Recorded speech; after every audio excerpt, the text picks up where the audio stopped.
Absolutely. I always love to see that, there's still prize money to play for, even if you're down 10 games in the match, because half of the prize money there is split by the win percentage. So players are always playing for something, which I love.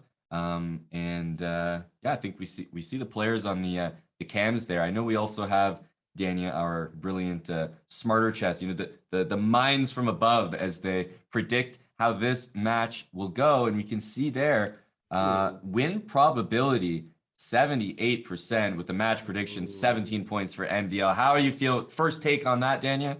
Okay, that's some pretty audacious numbers there. Almost 80% to MVL. Now, it's my God-given duty to disagree with the smarter chess predictions. I wouldn't be doing my job as a human commentator, but obviously I would give MVL the edge. A lot of this is going to come down, I think, to the bullet.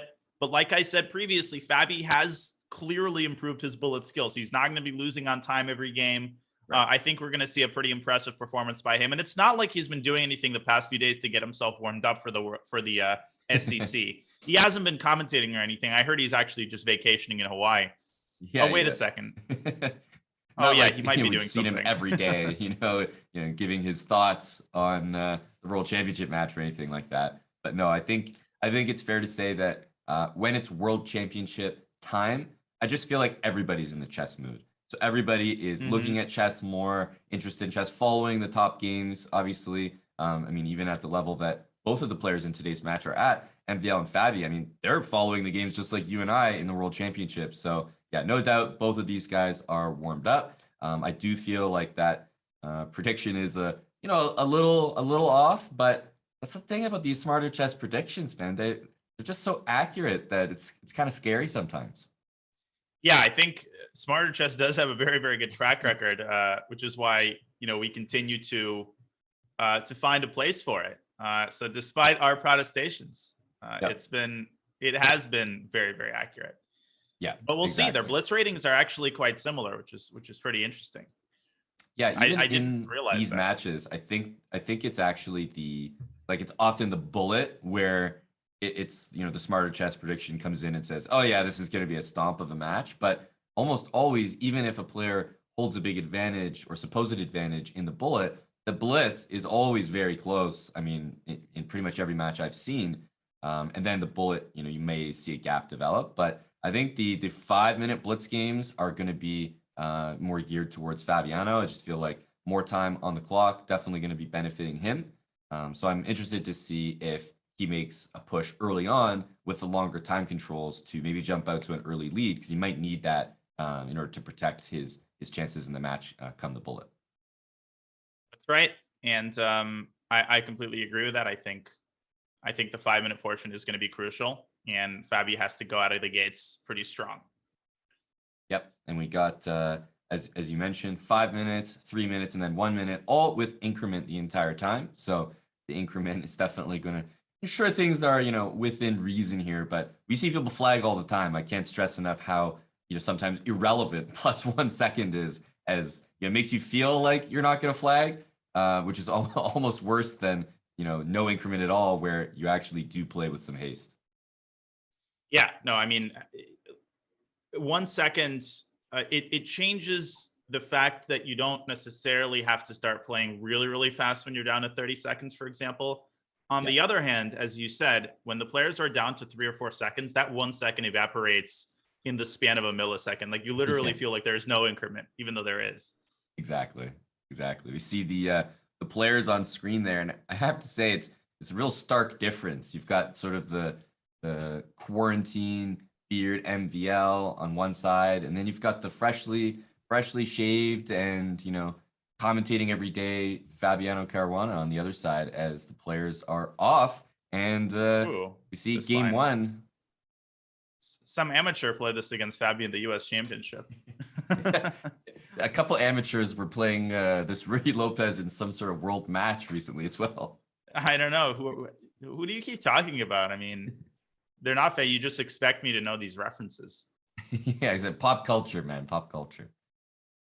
Yeah, so this is I think it's called the delayed Steinitz variation with A6 and D6. And what we've seen in the Ruy Lopez in recent years is this resurgence of old lines that 10 years ago were considered to be very much second rate, but I think new engines have found that they can actually be decently played. Ooh, interesting setup here by Fabi, who's, I think, bringing his knight back to f7 hippo style. Yeah, I was going to say, this is almost like the, 30-second chess specialty. F6, knight h6, knight f7. This is the really easy opening to pre-move.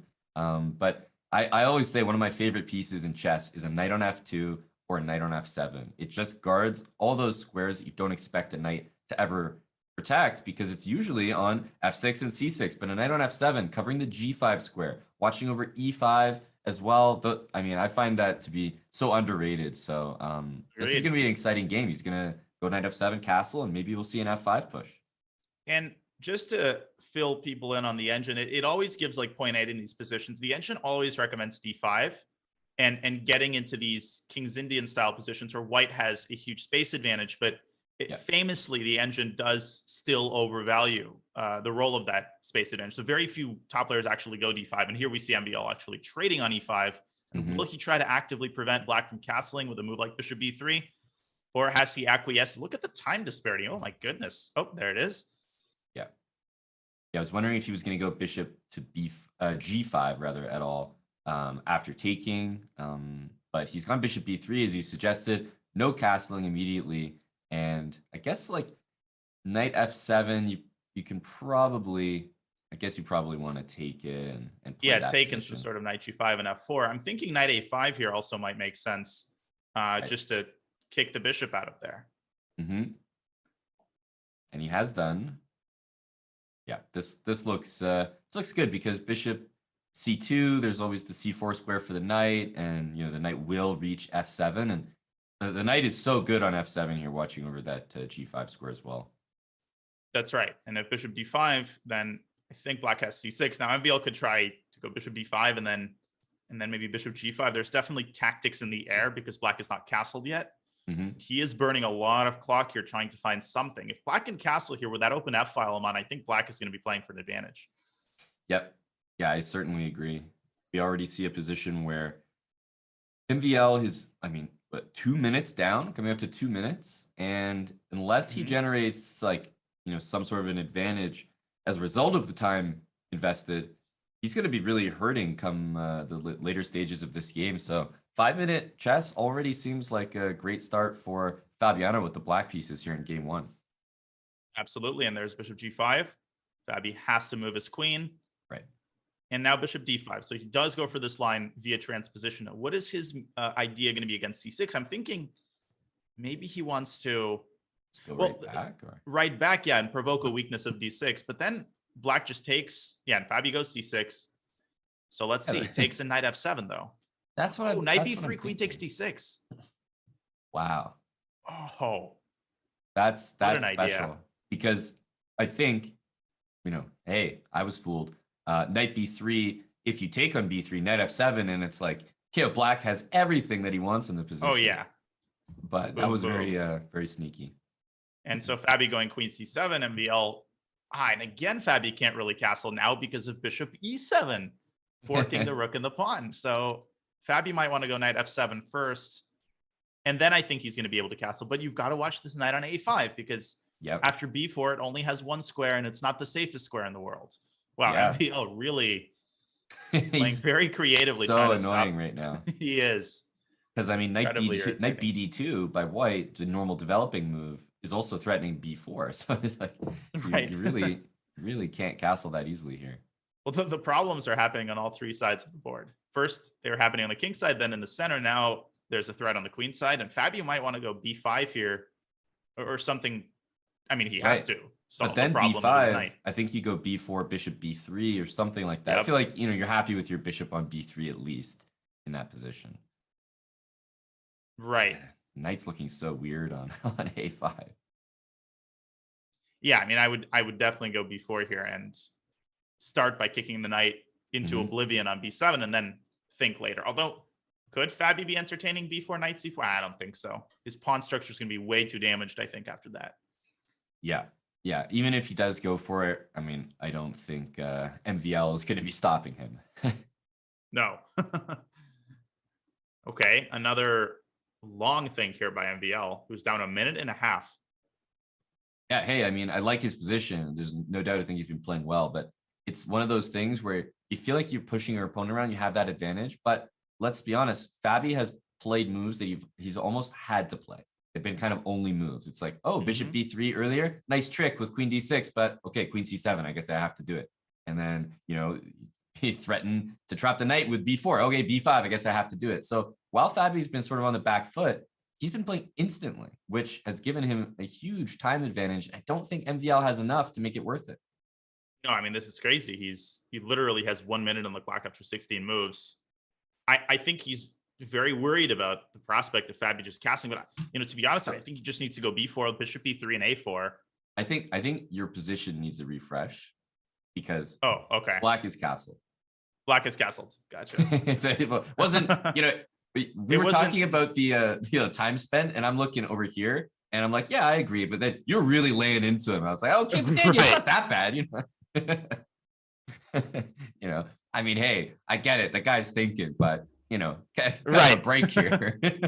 Let's see what I can do about that. But he is still down about a minute and a half MVL. Right. So point taken. Right.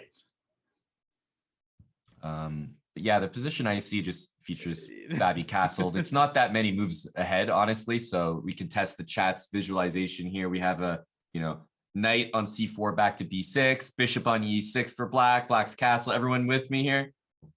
Right. I'm a big fan of Fabi's position. Yeah, he's definitely better.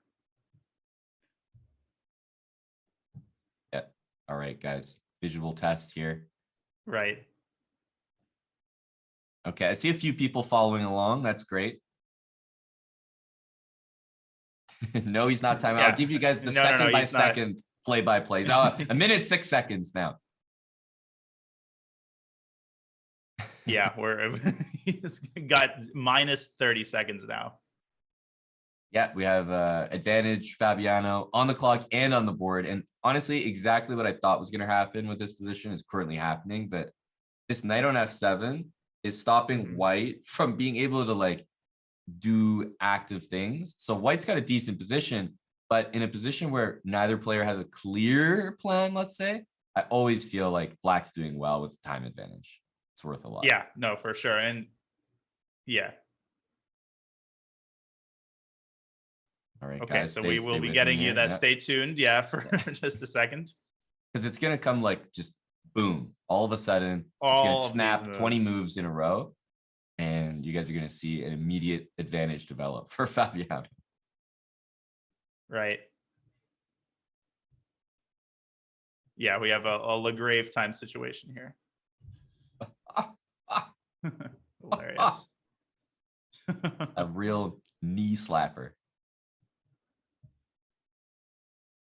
All right, time's evening up. Okay. And I think there's no question in my mind, we can speculate about Fabiano's abilities in blitz, but I just feel like what is true is that the instincts when the time gets low are going to be in MVL's favor. He's more used to that. He's dealt with time pressure, and I feel like he's more comfortable having low time than Fabi. But we'll see. Yeah, for sure. I still think he's the more experienced player. Okay, so as we are working on this, we wanted to remind you of something. Oh, what are we reminding people? We are reminding people of all of the wonderful networks and socials on which they can follow chess.com. Oh, awesome. Of course, we're reminding people about that. There you go. And I didn't know that chess had a TikTok. I had no idea. Right. I didn't know that either. Okay.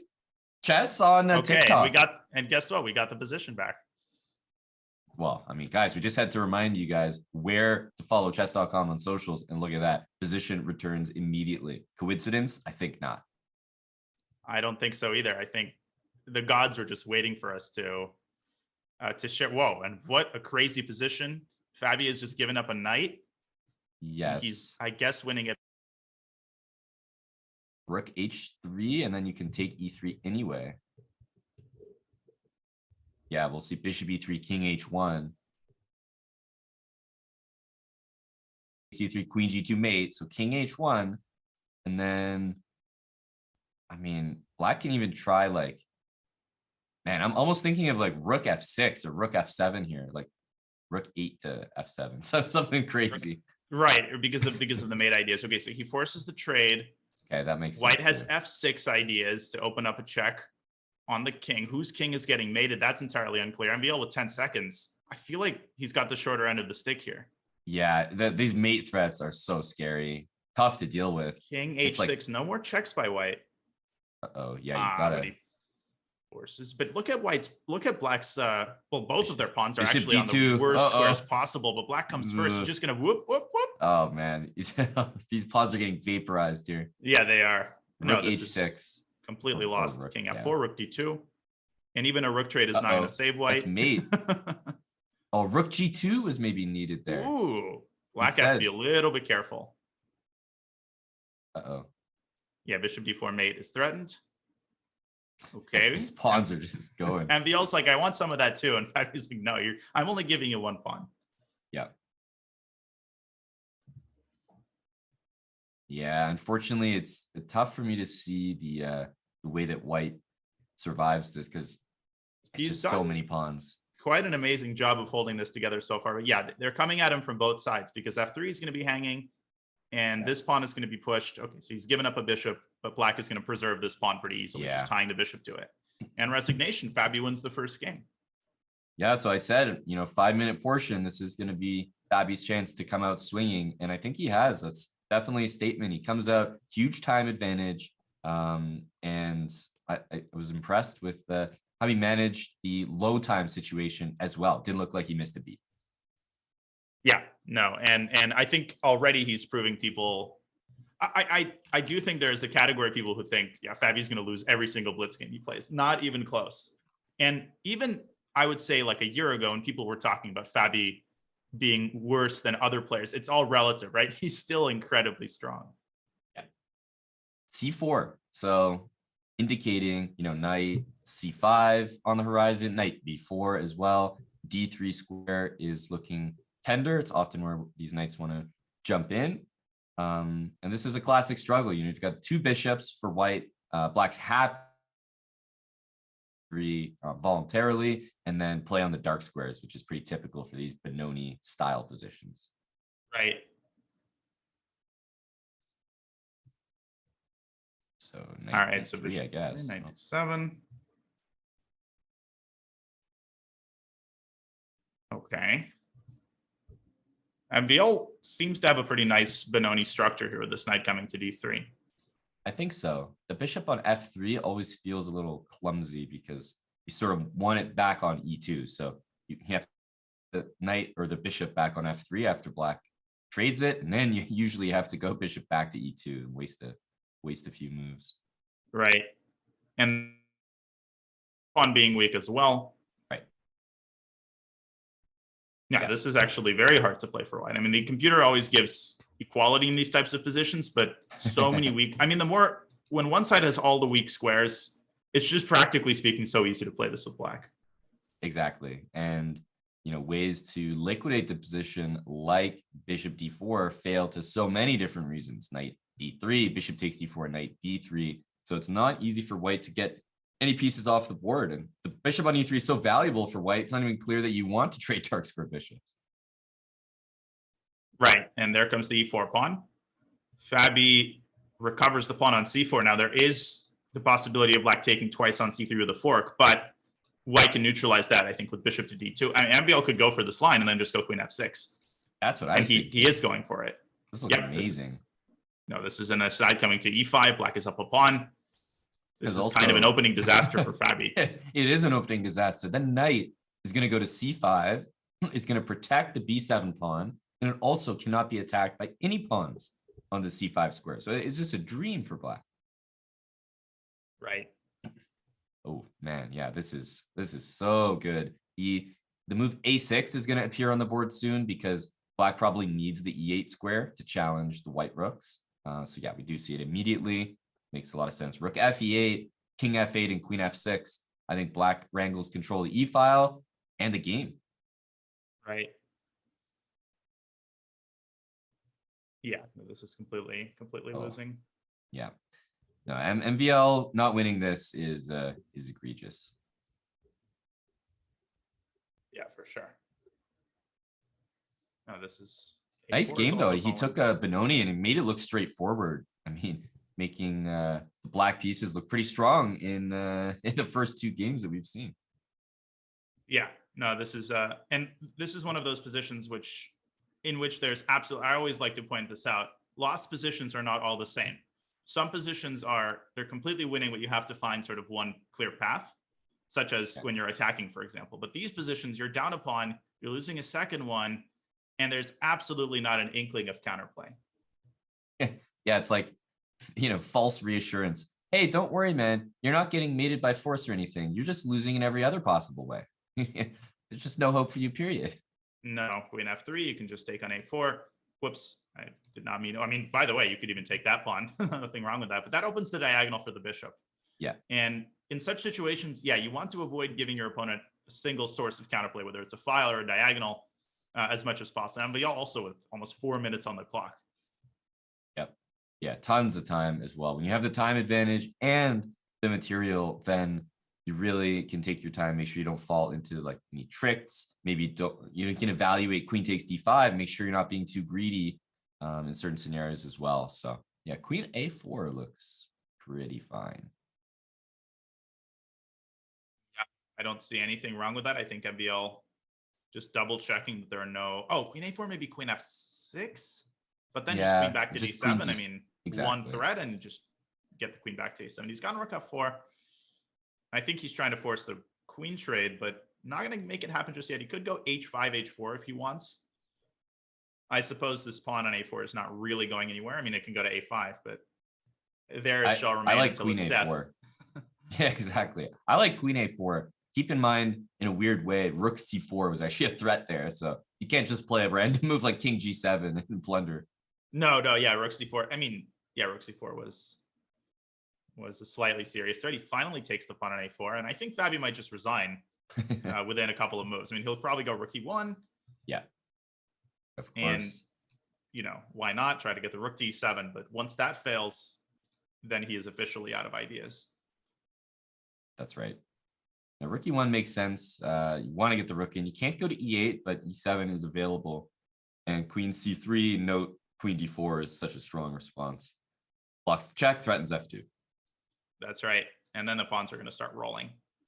Yeah, this knight is just a monster on c5. Guards both of the a6 and b5 pawns. I mean, it's on a dark square. This position is so tough to play. So tough to feel inspired to even make the next move as white here. It's just you literally terrible. It's basically Zugzwang without really being Zugzwang. Because there's nothing you can do for your position. Like, imagine that white plays rook e7 here. There's nothing more heartbreaking than this move because it threatens 0 things. It's just like, so much of nothing. It reminds me of the story of there's stories of veterans who, hid in a cave during World War II and then they emerged like 20 years later, with their guns drawn and let's go fight. But unfortunately, your fellow soldiers have departed. Yeah, exactly. That rook on e7. All right, just came out of the caves. Let's go. By the time you penetrate enemy lines, it's all the land has already changed ownership. Queen f6, queen takes h4. By the way, as a third pawn. Okay, MVL deciding on the prosaic h5. Yeah, it's one of those positions where there are no threats, so yeah, you may as well play h5. Oh, that's right. A really nice move. Oh, and queen f6 coming up after king h2. He wants to not only fork the pawn and the rook, but take that pawn with check. Brutal. And resignation. Yeah. Nice comeback game for MVL to tie the match at 1 apiece. I don't know why that was funny, but you never know when 1e3 is played, whether it's a mouse slip or it's actually the choice, because it's not such a bad move, right? It often transposes into an English as it has here. I would make 2 bets. 1, that it's a mouse slip, and 2, that he'll never say it's a mouse slip. Yeah, that's a very good theory. Yeah, you'll never admit that your first move, that you got off on such a great foot. I think it's called the Van Cruys 1e3. The Van Cruys defense. Yeah. That's there was a guy, Van Cruys long ago, he mouse slipped and he's like, man, I'm never ever admitting this. I'm just gonna name the opening and we'll call it something brand new. In the 1800s, yeah, it was. I mean, you could basically play anything and call it your opening. Yes. Actually, exactly. I maybe after one of the breaks, I'll share a really interesting tidbit from a book that I just acquired, a really old chess book, and on the topic of irregular openings, there's some funny stuff in it. Well, so now people have to stay tuned. I mean, stay tuned. Can't miss that. Okay, well, this e4 pawn is going to have to stay tuned because the knight is dropping out to g3, queen coming to c2. I don't just like MVL's position. I hate Fabi's position. d6 is also threatened. Yeah, I the think bishop is going to get buried. Buried alive. Avalanche. Because if you don't play bishop b5 here, it's because you can play d6 as black, but the whole point of bishop b4, a5, c7 is surely not to play d6, Right, and then what's the word for it? Oh, and there comes d6 Ooh. Anyway. He's trying to bury the rest of the pieces. Moves like d6 always make me feel queasy. Like I never have the right instincts for when they're good because yes, it blocks all the pieces in, but imagine black plays rook e8, rook e6, and we're not ready to defend it. We play c5. All of a sudden, that comes under attack, a5, knight a6. And then as soon as one of those pawns falls, the whole thing collapses and your whole plan, your whole game is just destroyed. Yeah, pawn chains are like the most double-sided thing ever. You're absolutely right. Because, one pawn falls and then all of your pawns fall. But I think MVL might actually want to avoid playing c5 for that very reason. And he could play queen c2 and castle long. And even if he gives up d6, the biggest virtue in White's position is, I think, White's potential control of the long diagonal, and the fact that ultimately he's going to win the e4 pawn. Right. I think Fabi's in massive trouble here. Yep, I agree. Queen e8. I mean, hey, he's going queen e6. He wants that pawn. That much is clear. Queen d2 in long castle is a way to try to keep the pawn. But, black will always have some way to do it with knight e8. So I like what he did, and which was your idea, which was more like potentially just long castle, give it up and take e4. Right. Yeah, I think you can long castle here. You can't quite take the pawn just yet because after knight takes, well, if you take with the queen, you lose your queen. You take with your knight, then for a similar reason, you lose your knight because the queen's overextended. Yes. I think MVL is deciding between c5 and castles long. My instinct is always to castle long, but this could also be a little bit dangerous if black plays something like a5 and tries to open up the king. So for that reason, do you think he's thinking of rook d1, like not long castling? Exact same idea, rook d1. Then if you take the pawn, you grab e4, and you can always continue bishop e2, short castle, nice and simple. Yeah, and you can still attack on the king side with your pieces. I think that's a common misconception that you castle one way and you can't attack on that same side, but you don't always have to attack with your pawns. Okay, so he did castle long, and now knight c to e2. So he's abandoned hopes of winning this pawn, at least for now. Right. And instead he's focusing on transferring this knight potentially to f4. Because keep in mind, if we see the move a5, it looks really tempting to me, like almost maybe an automatic to some players, but the move b5 is like just a little scary in the sense that you look at your knight on b8 and you're like, whoa, wait a minute. This guy's never playing the game. Right. Especially if you get a situation like this, then it's one of those cases where you literally have all three of your queenside pieces buried under an immovable pile of rubble. Yep. Oh my goodness, this actually might happen. Wait a minute. Imagine if after b5 he mouse slips with a5 when he meant to play a6. Well, first of all, it couldn't be a worse mouse slip. Second of all, you're not just trapping the knight there. It's like the knight doesn't move, your rook's trapped, and the bishop is like, great, you can play bishop b7, but that's it, man. That's as good as it gets for you. That's right. It's like when I was little, I like to climb into the car and turn the steering wheel a little bit. Just moves just a tiny bit when the car is not started and you feel like you're on the road. yeah. You can change the direction of the tires while you're stationary. Right, exactly. Okay, so knight f4 presenting an unenviable choice for Fabi. Which minor piece to take? If he takes the knight, he leaves this bishop uncontested. I think that's unthinkable. I would, but take where the does the bishop queen go? On b2 and queen e5. Yeah. And then he how did is take on f4? Yeah, wow, very committal decision. Ooh. I think the eval bar is on my side here. Dude, I am giving real consideration to b5 here. I'm just saying. Yeah, no. Like I'm sacking that pawn and trying to make a statement. Right. I don't need any of my other pawns because Exactly. you're playing down 3 pieces. Queen d2 instead. You know, to add insult to injury, the queen on g4 could very easily get trapped. For example, in the line that I'm showing right now. Oh, gross. And it doesn't get any better going, you know, bishop e2, queen h4, knight f5 is another trap. Oh my goodness. Oh, actually f2 hangs there. Maybe it's still trapped though. Yeah, or g7 falls. It's a massacre. Because you're also getting mated at the same time. Yeah, exactly. Pick your poison. This is one of those positions where in the 60s, somebody would resign and sort of take the cigarette out of their mouth and applaud, you know, very good game, very good game. Yeah. It's like I don't know if you've seen the opening scene of one of the Bond movies that has a chess scene. I don't remember. I think it's From Russia with Love. It's like the most like 50s chess tournament vibes ever. It's like Venice International Grandmaster Tournament. And they're all like, they all have cigarettes dangling out of their mouths. And when the villain wins the game, his opponent says, "A brilliant coup, I resign." And he gets up and smiles. Like people don't smile anymore when they resign. Yeah, exactly. No one's happy. Okay, knight c6, bishop e2 has happened. So the reason that the queen is not trapped must be queen g6, but f5, f5, and e3, and then queen g5. Oh, that's going to solve all the problems. It has to be, because otherwise you're so dead. Queen h4, queen e6 are immediate losses. At e3, there might even be queen takes e3, trying to like trade this on your own terms. Just sick. I think FBL might do it. I think he might play queen takes e3. It's very cheeky and it's hard to resist. There it is.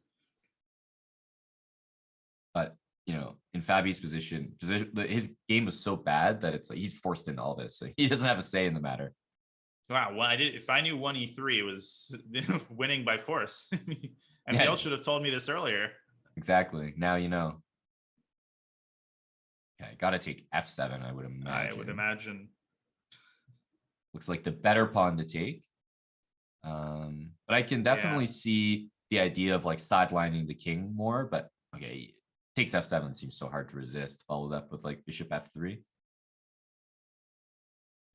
Yeah, and then bishop d5 is actually a threat despite the presence of the knight on f6, because if you take it, then you get forked. And this always happens. Okay, he's taken on h7.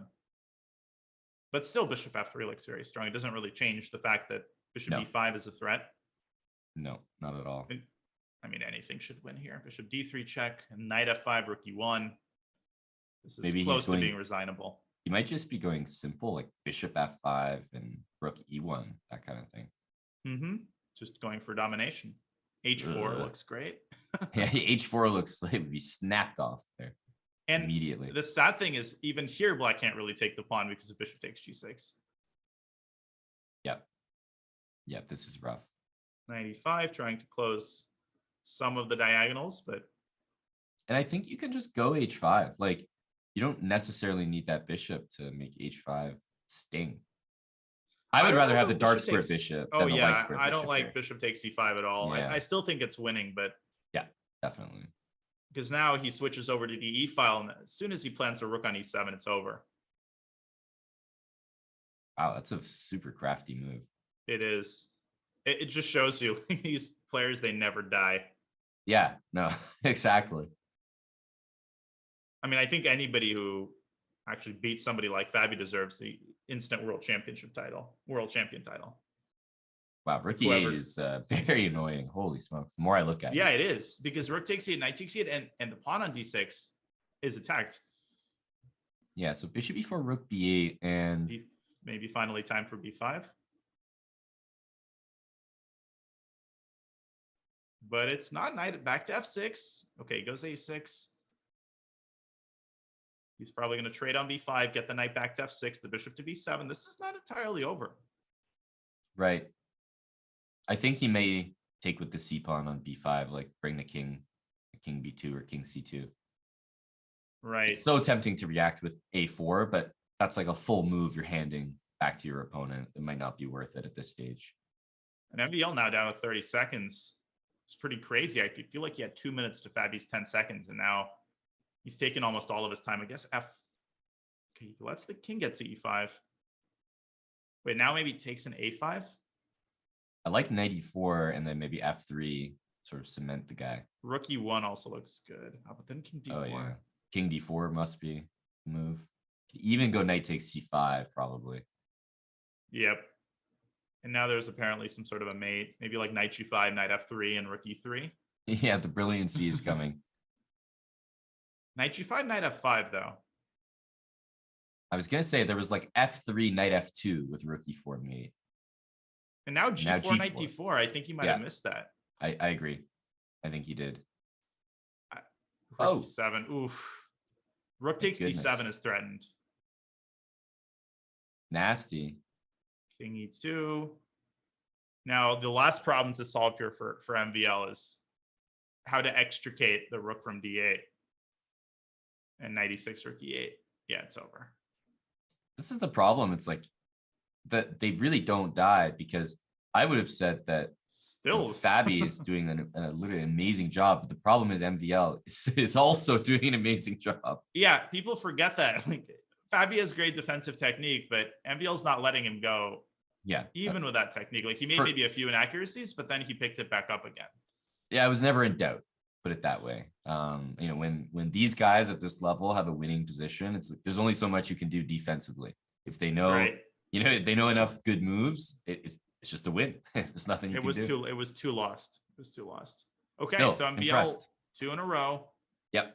But Fabi, he's got to do a better job in the openings. I mean, both of the last 2 losses, I think, were largely caused by opening play. And okay, I think he's heard the message. He goes H4, which of course is now popular in literally every single opening. Yeah, it just doesn't matter anymore. Play H4, and if it's legal, it's probably good. Right. Although to me, it also is incredibly committal, because you can still castle short, right? And I think a lot of people don't realize that even though you pushed your H pawn, you still have a relatively intact pawn shell. The question is always, do you go H6? Do you keep the pawn on H5, or do you trade on G6? That creates a lot of complexity in the position, these kinds of choices. Yeah, no, it really is a difficult decision, because H6, suddenly it's like the guy goes maybe bishop F6, and you're sitting there like, okay, were my 3 pawn moves worth it? H4, H5, H6, and I don't have an open H file. It's like, am I really that happy? Did I get what I paid for here? Yeah. Yeah, I don't know if he did get what he paid for. So we'll see D3, I guess. Yeah. E4, clear threat, opens the bishop on C1. But again, black gets, basically 2.5 free moves, because that H pawn is up on H6. And is it worth it? I mean, put that pawn back on H2 and give white 3 moves here. I'm sure you'd rather that. That would be an interesting rule change. Like at any one point in the game, you could move pawn backwards 1 square as your move. Anytime you declare a plan of multi moves, you can just take that entire plan back at any point. Right. Like H4, H5, H6. Yeah. Back to H2. Rook B1, potentially preparing the more traditional plan of A3, B4. The problem is that black has C4 at some point because of the pin, and the rook on B1 can't really move because B2 is hanging. Again, I think Fabi is not in great shape here. Knight D4 looks pretty standard, but I mean, how do you say no to a move like rook FD8? I mean, I'm not going to sit here and criticize that. Yeah, and queen A4, there's always this very typical trick with knight D4. The idea being this intermezzo. So white is really tied up here, and only the sad pawn on H6 remains to remind Fabi of the glorious days past. The guy that basically jumped the gun and ran the troops into battle and no one followed. Right, exactly. Maybe A3 for B4 as a plan. Okay, he starts with knight E4, centralizing the knight. MVL definitely wants to keep, I would say, both of his bishops. Yeah. Okay, now I think a lot of people will be tempted by a move like F4, but that creates even more weaknesses on the king's side. So we have B3.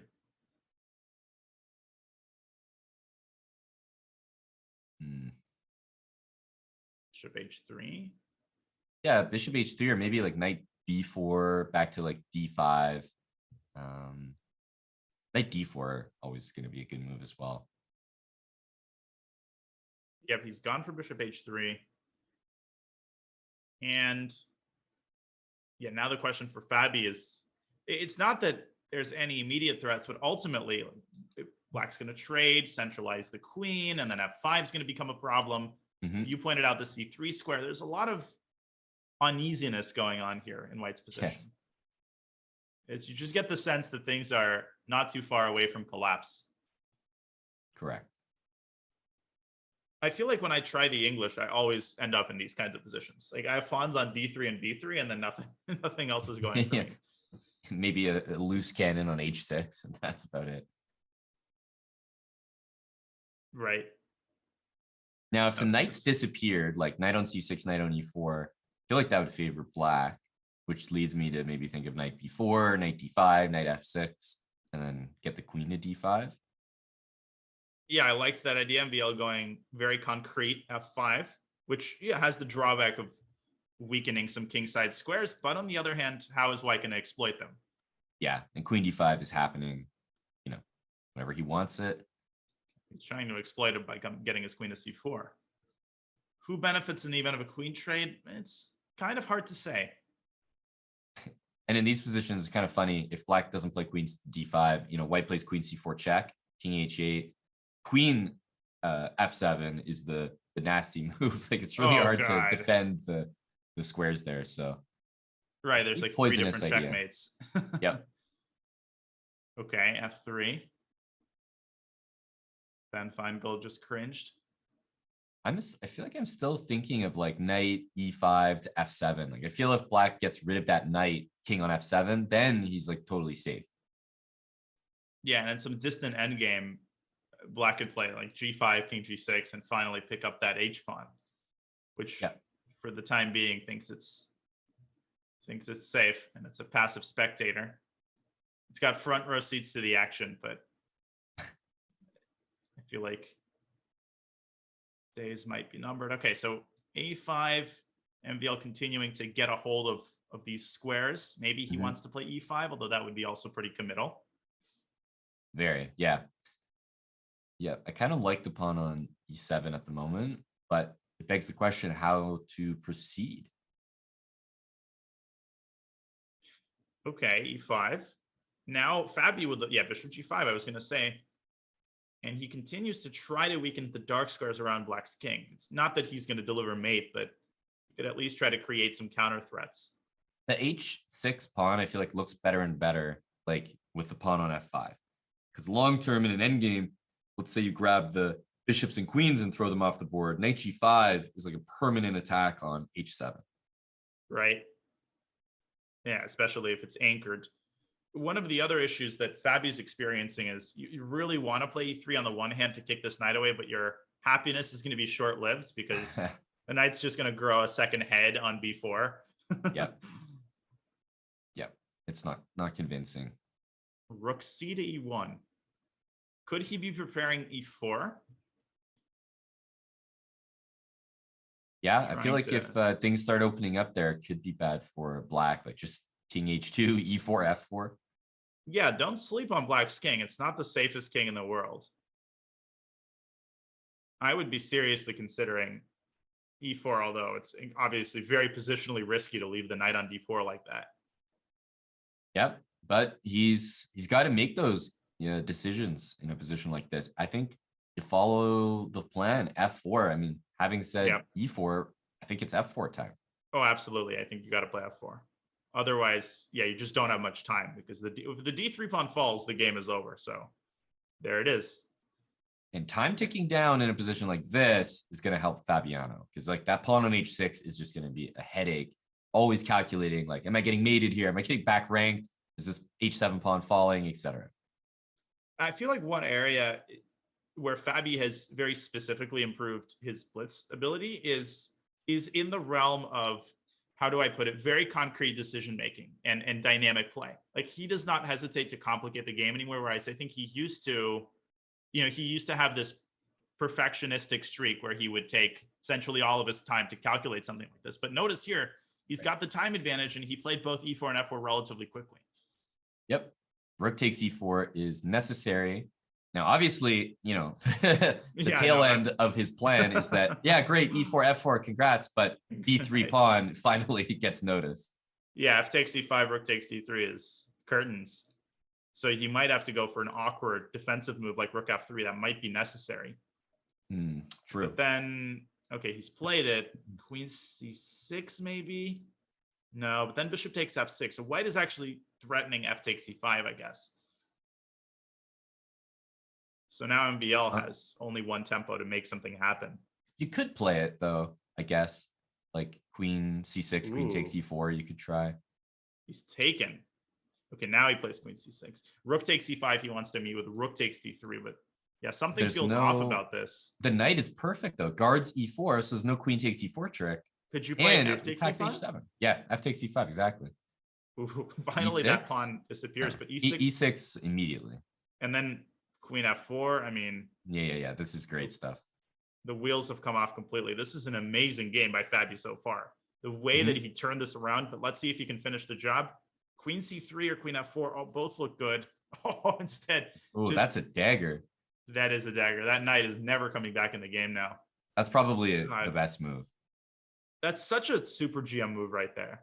Yeah, that's it. I mean, the knight's trapped. Take a look at it. And king g7 to play knight g8 is just not happening. Queen checks on the long diagonal. F-file's weak. Over. Queen f4. It's completely lost for black. Black has no moves. Queen f4. Right, and queen f6.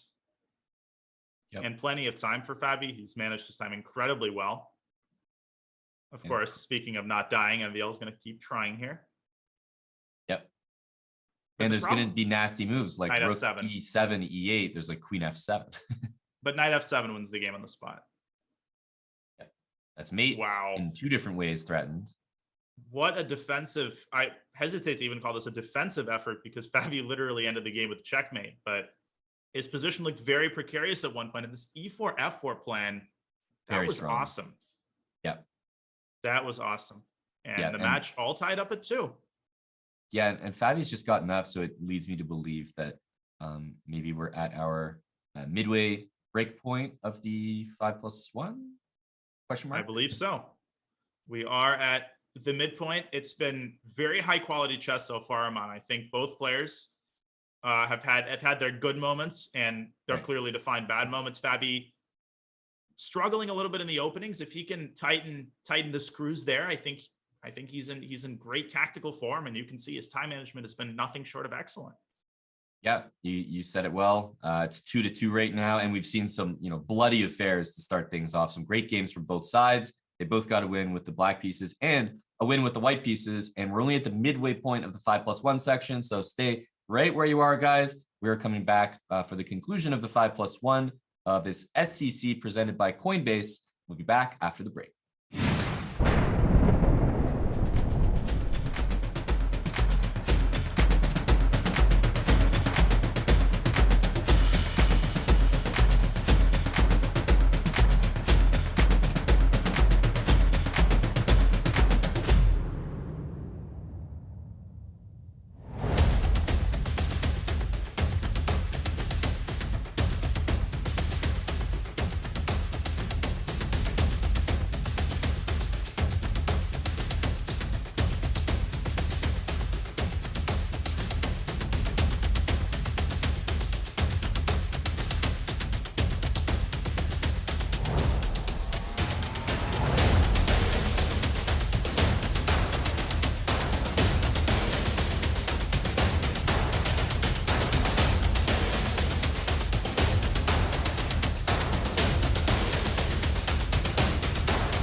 before we get you guys back into the action of the 5+1 segment, I want to remind you guys that Championship Chess is just getting started this December.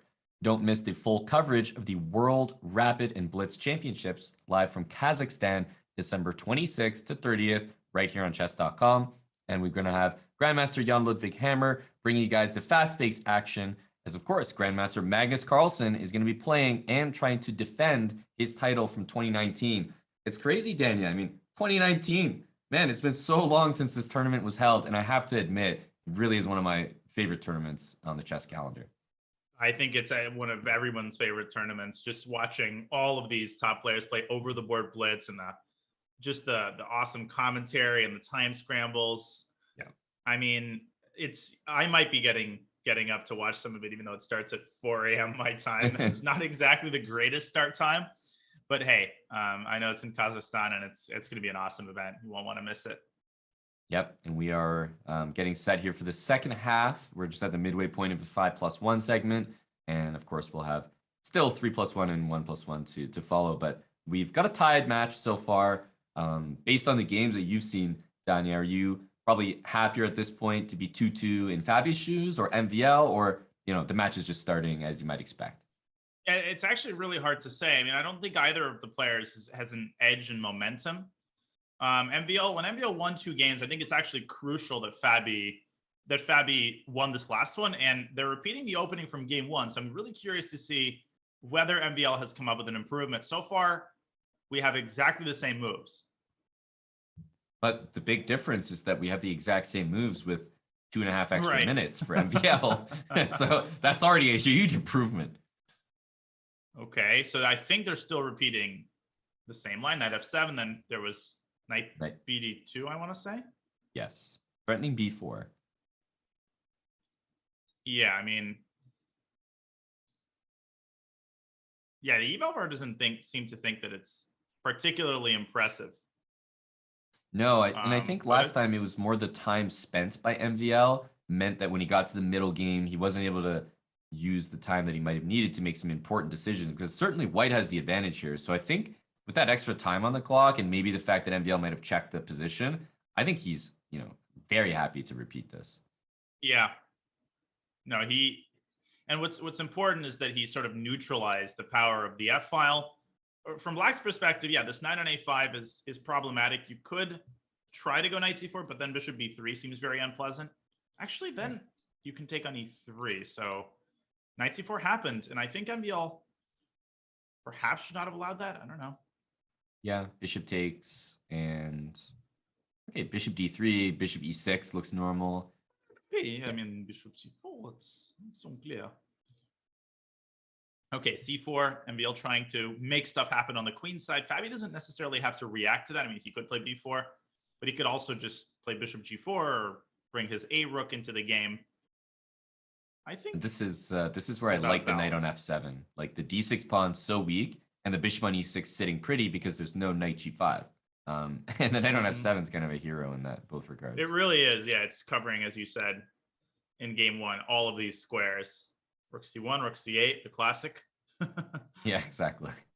MVL, I think this might be a slower stage of the game where we might see H3. Oh, there it is. And perhaps doubling on the C file.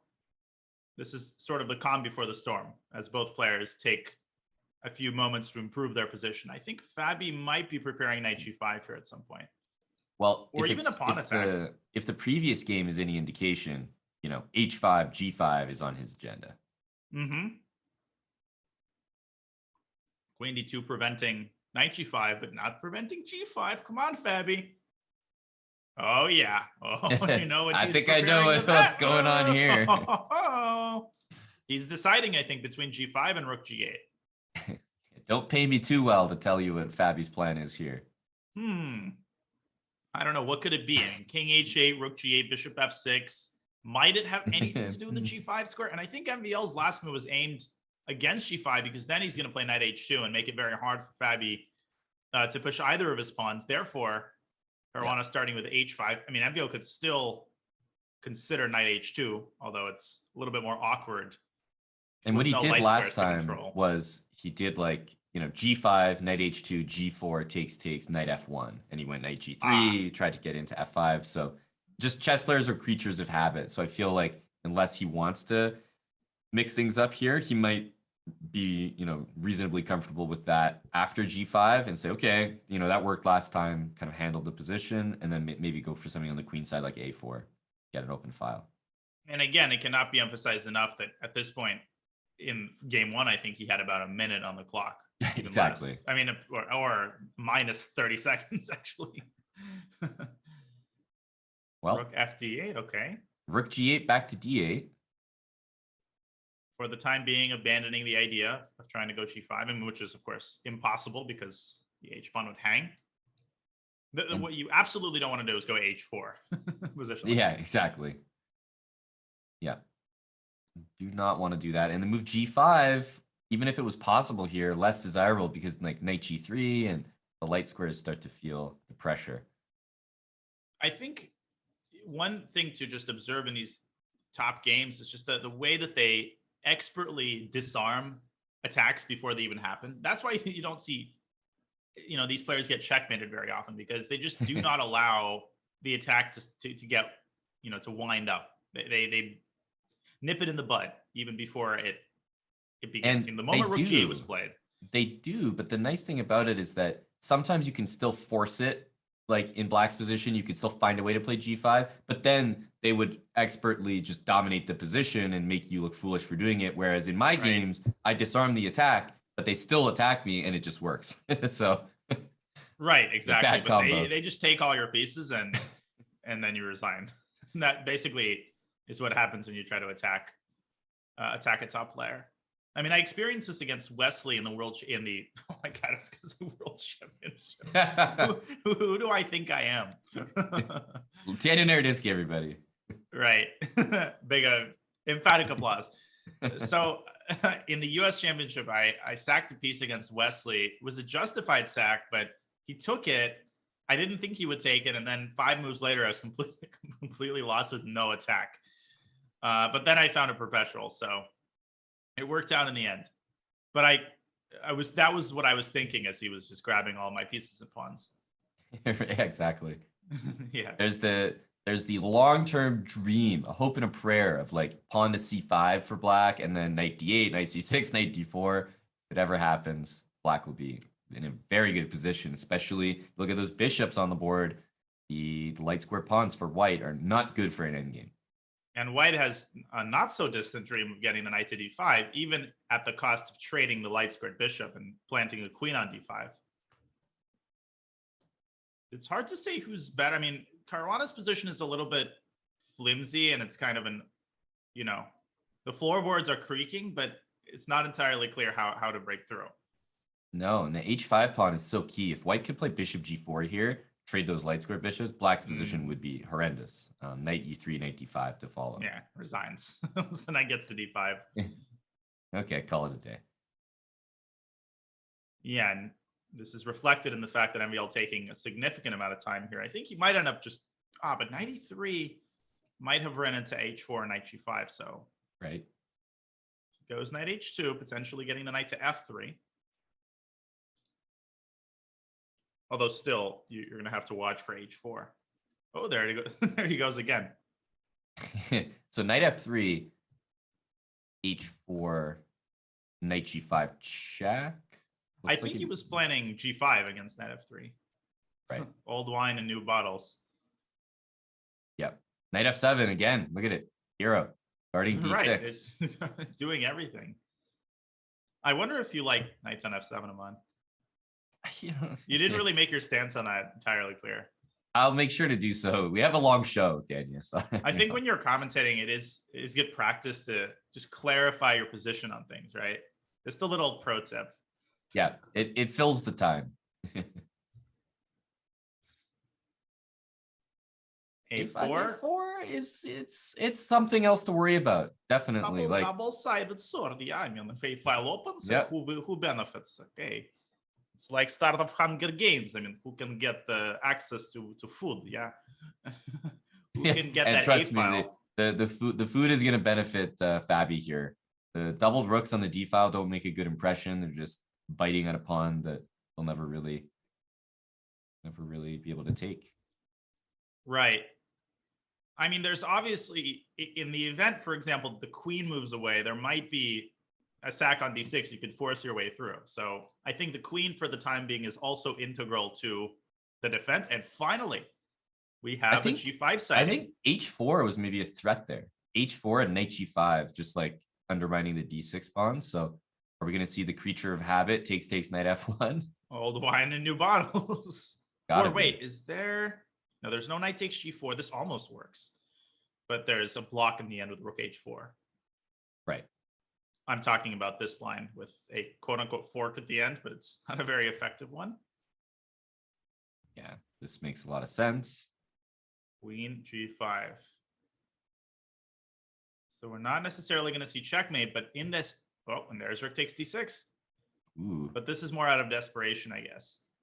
Definitely. Probably trade queens. Maybe take the pawn on b3 and like right g6.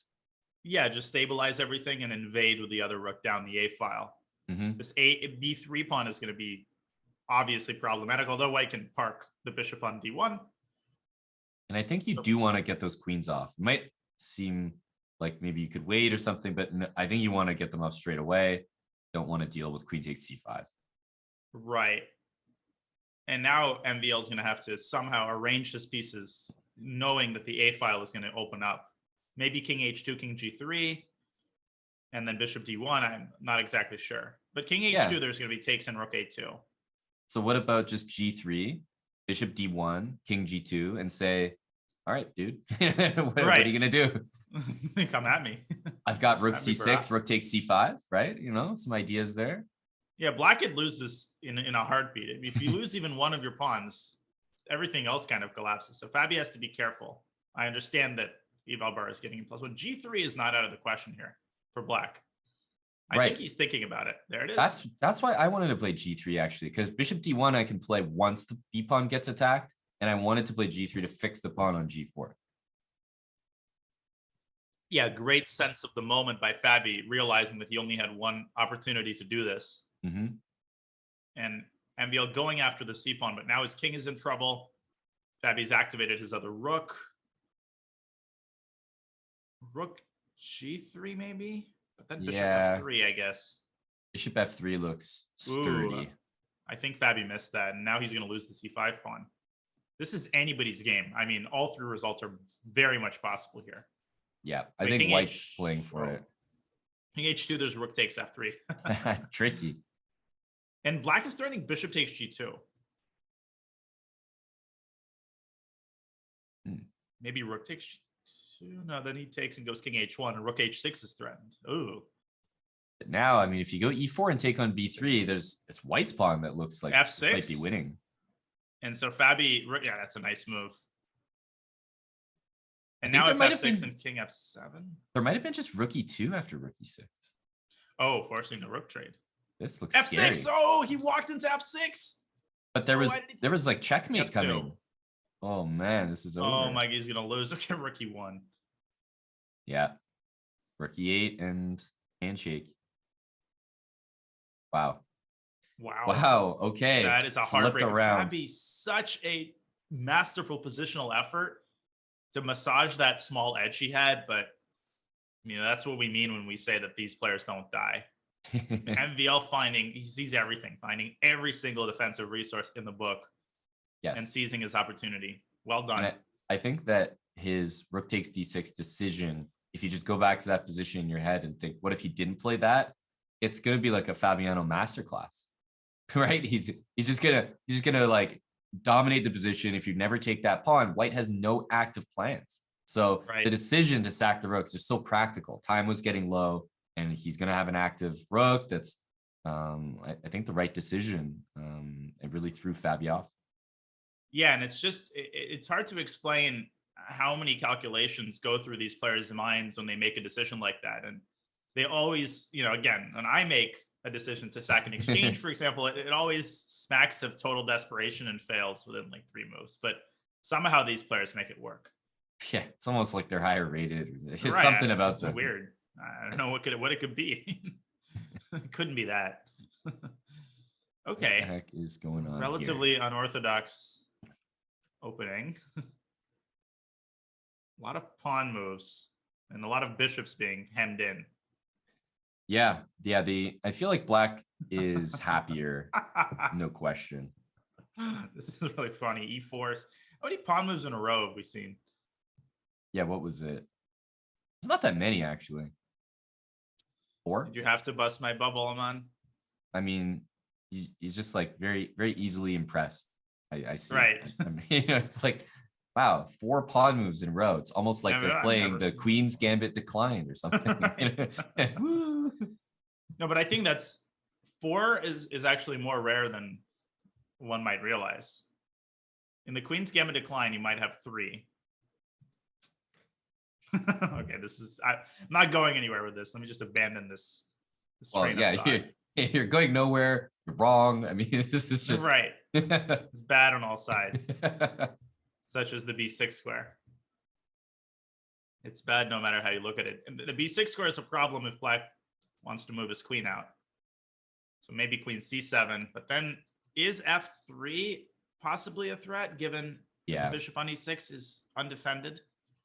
Yeah, F3 looks like a very dangerous kind of threat in this position. It makes me feel like I kind of want to play bishop F7, but I'm not sure there's time for that move. Rook E8. What's wrong with F3, by the way? Maybe he was worried about knight takes D4. No, but then just take it. Yeah, I just feeling like F3 exactly. With a hanging bishop on E6. It's like, what? Right. It's kind of a slam dunk. I'm not sure. But MVL now has moved the bishop away from D5. But bishop C5 is really, really nice, reinforcing the threat of, ooh. And if you have to trade that bishop, these light squares become weak. Oh, man. Yeah, this is not a good problematic. Oh. Wow, BC. Hey, I was in the queen takes C4 camp. Me too. Wow, E5. More pawn moves.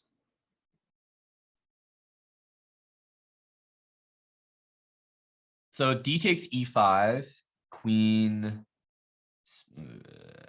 G5. You don't really want to go queen C7, surely, and allow bishop D6 and C5. So I assume queen G5 just to threaten E5 in one go.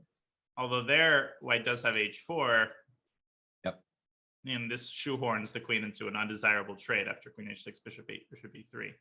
Yeah, so, what's going on? Yeah, pawn takes E5 looks, especially because you got the 2 bishops as white, regardless of the outcome, you can always plant the bishop on D6, go C5, and you're good there at least. Fabi agrees, and F4 is another very nice move, presenting black with a very unenviable choice. If you don't take en passant and look at that monster on E5, if you do, you walk into bishop D5. So I'm not sure which is the lesser evil here. I think if you don't take that, C5 happens, and I mean, you can just toss in the towel at that point. Right. Yeah, that bishop is going to survive a nuclear apocalypse. Oh, yeah, that's a stronghold on D6 for sure. C5 and then queen B5, rook B1. And then the bishop on G2 is eventually going to reactivate itself via F1. Yep. And you know what? Oh, by the way, I find this move to be crazy, but I realized why. So if pawn takes on F3, bishop F3, bishop takes E5, bishop D5, there might have been a bishop D4 move. Like a bishop D4 discovered, like check attack. And that lets black take the pawn on E5 and maybe keeps the position relatively balanced. Otherwise, the position looked dead. So I get why he didn't do it if you don't see the right, if you don't see that move.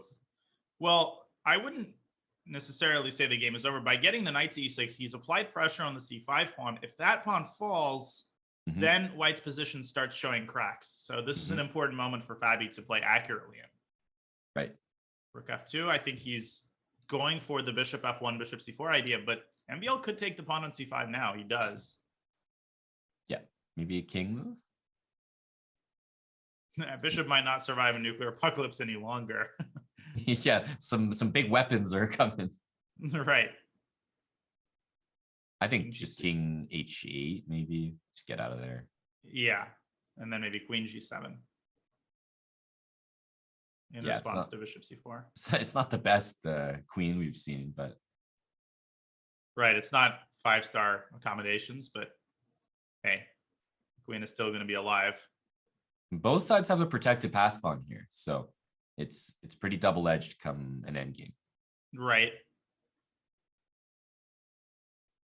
Yeah, right now, bishop c4 is not technically winning the queen because of knight e6, but you certainly don't want to pin yourself like that. So it is, operatively speaking, it is a threat. Knight, e3, wow. So knight e4 is happening, right? If rook e2, then you're coming with knight e4, and knight takes c3 threats are massive. Yeah, rook e2 also blocks the bishop. So if I wanted to go for the pawn, I'd go probably rook f3, but then still knight e4. And again, bishop c4 is impossible because now it's defended twice. That's very crafty. So maybe rook c2, at least getting over to defend the c3 pawn once, and maybe after knight e4, then either like c4, for example, or like, yeah, but the d6 bishop is falling. Right. What happened to our apocalyptic survivor? Yeah, no, nothing. The bunker got destroyed and rook c2 played. I like that decision, although it's not an easy one to make, just kind of leaving this pawn on e3 alive. And there it is, c4. Okay, but this looks tough. Like I'm in the business of like maybe bishop takes d6, rook c5, rook d8, and getting on all of these dark squares. Yeah, allowing c5 looks really unpleasant, and then we can resume our talks of the nuclear apocalypse survival. He can't do that. That'll survive an apocalypse. Right. Yeah, I love when you have doubled pawns and one of them replaces the other one, and there it is, takes in rook c5, as you predicted, covering all the important dark squares. Right. It's anybody's. I mean, this is that pawn on e3 as it gets. Very dangerous. Right. So where does the queen go? b6 or b2, b3? I mean, you might run into knight d2 in response to queen b3, so I'm not sure about that. I mean, queen b6 feels good because you're threatening d7. Yep, you might be forcing queen you're d7. watching the c5 rooks, you're tying the knight down, and if the rook on c5 goes like rook c6, there's also queen takes e3. Yeah, queen takes e3. Right, and now baby bishop g2, trying to pry that rook away from c5 by attacking its defender. And to me, bishop g2 is just sort of automatic, but obviously you could also go, I don't know. He's going to go bishop g2, rook c6, rook takes d6, right? Yeah, and then the game quiets down a little bit, but white's king is probably has gotten the shorter end of the stick here. Queen c6. Wait, d7. d7. Oh, he blundered d7. He sees it. Oh, my lands. I can see his reaction. That's a guy who sees d7. Is Fabiano a guy who sees it? I can't believe he missed that. How do you miss d7? This is really slam dunk. I mean, it's just take a 6. Oh my goodness. Oh my. White still has a good position. The queen on c6 is misplaced, but queen c6 was bad from every perspective. Like it pins the queen, self pins the queen, and it walks into d7. But I cannot believe Fabi missed that. Yeah, and MVL was no good at holding a poker face there. No. He leaned back. If Fabi had looked at the zoom, that's what I'm saying. Yeah, that's the strat, man. He wasn't looking at the cameras clearly. Still up a pawn though. He might still win, but if he doesn't still win, then we'll be talking about this as a potential match-changing moment. You have to exploit these opportunities because these blunders, they happen so rarely at this level. And actually, I think that's one of the reasons that these blind spots occur. It's not because Fabi sucks at tactics. It's just because it's completely unexpected. I mean, this just doesn't happen. I think rook b6 is a very nice move, getting the rook to b4.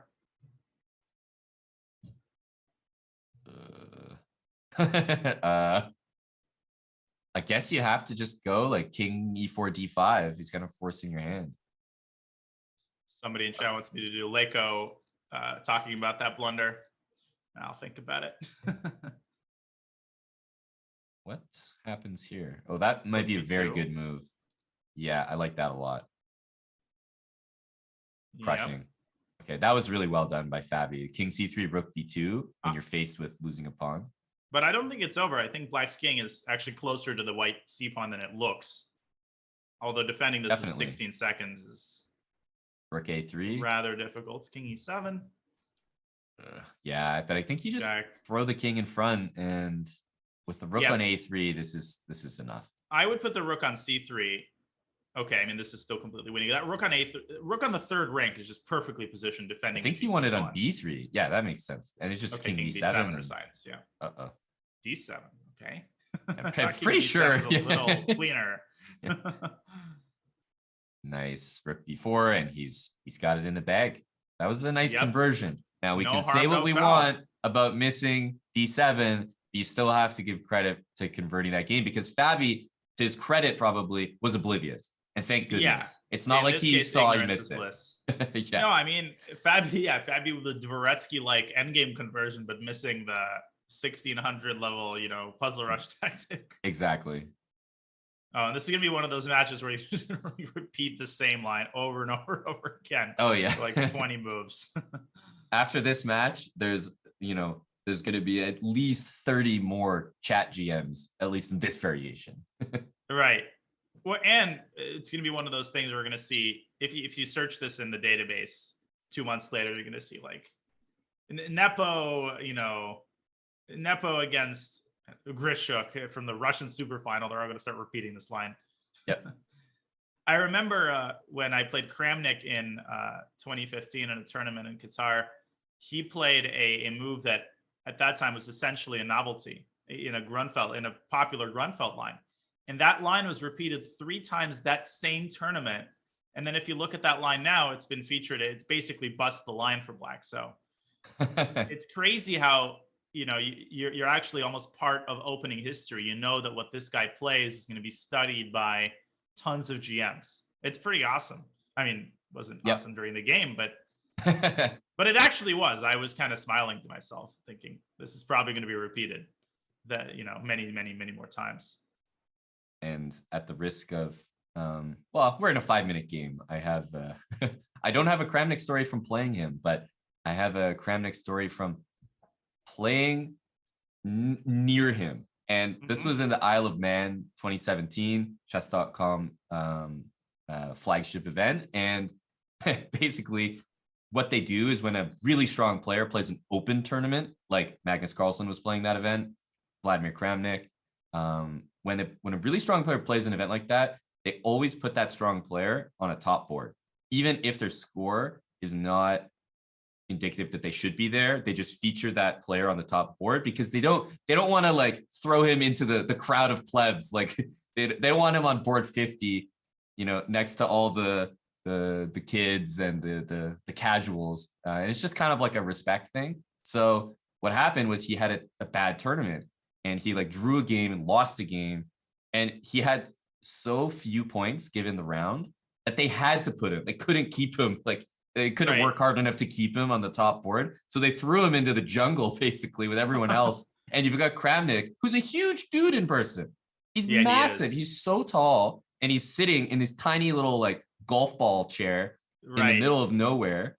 On board like 40 next to me. I mean, if he's near me, then it's already a bad sign. How low do you have to get to go to sit next to him on Hamilton? And he's just sitting there, and you can tell he's just so tilted, like he just doesn't belong. He's so big, and he's pushing his chair back as he gets up to walk around every move, and he's like hitting people's side. He's just like takes up so much space that you just can't contain Kramnik on board 40. He's born to be on the top boards. Right. No, that is funny. And he is, I can confirm that he is incredibly tall and very imposing. Really is. Very imposing. He was at the same tournament in Qatar. I was sort of, there was a pool, sort of rooftop pool, and he was actually swimming in it. He actually came and put his goggles on and he did the whole routine. And all these GMs were just sitting on the beach chairs and reading, and Kramnik is just swimming in the pool, and I don't know. For his size, also known as taking a bath. Right, basically. Okay, so we didn't miss a beat. We didn't miss much. Yeah, exactly. Nothing has happened. We're happy to report the same type of structure as we've seen. Again, I mean, I kind of like Fabi's position. I feel like he's the one in control of the king side, whereas the queen side is ultimately going to get locked up. You know, b3, a3, a3, b3. Mm-hmm. There's no name for this in English. There's a name for these pawns in Russian, like, you know, when this a3, b3 thing can happen. Right.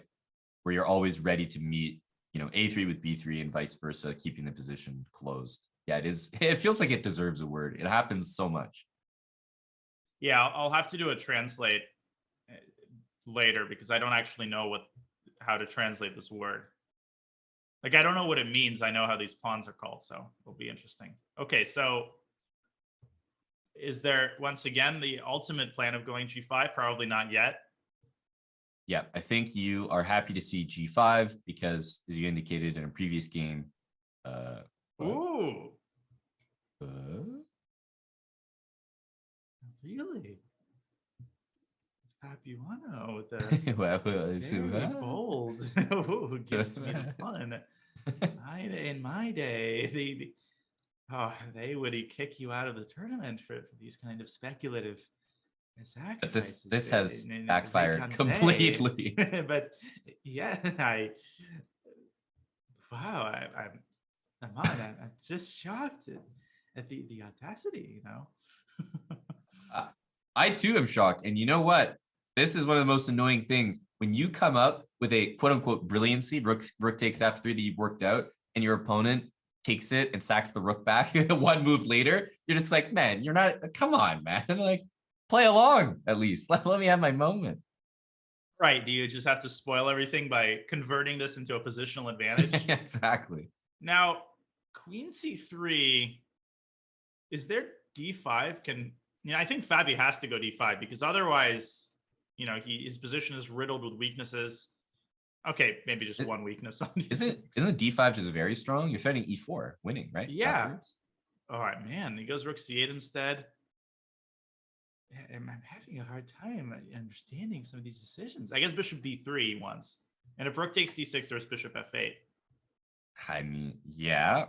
But I don't know. Fabi, I feel like, has not been accurate when he needs to be. That d5 move looked like it would have been, agree. Troublesome. d5 is still possible, but then a4 is going to hang at the end of the line. Yep. And he doesn't have e4 anymore. What about bishop d1?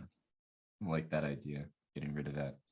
Still going to be a possible move. First, you have to defend. I mean, you kind of have to defend f2. Rook f1, bishop c4. There's maybe bishop c5. Queen takes b2. Yeah, that doesn't feel right. It's probably going to happen because I don't see an alternative to rook f1. I guess you could play rook e2. Ugh. Something feels wrong with that move, though.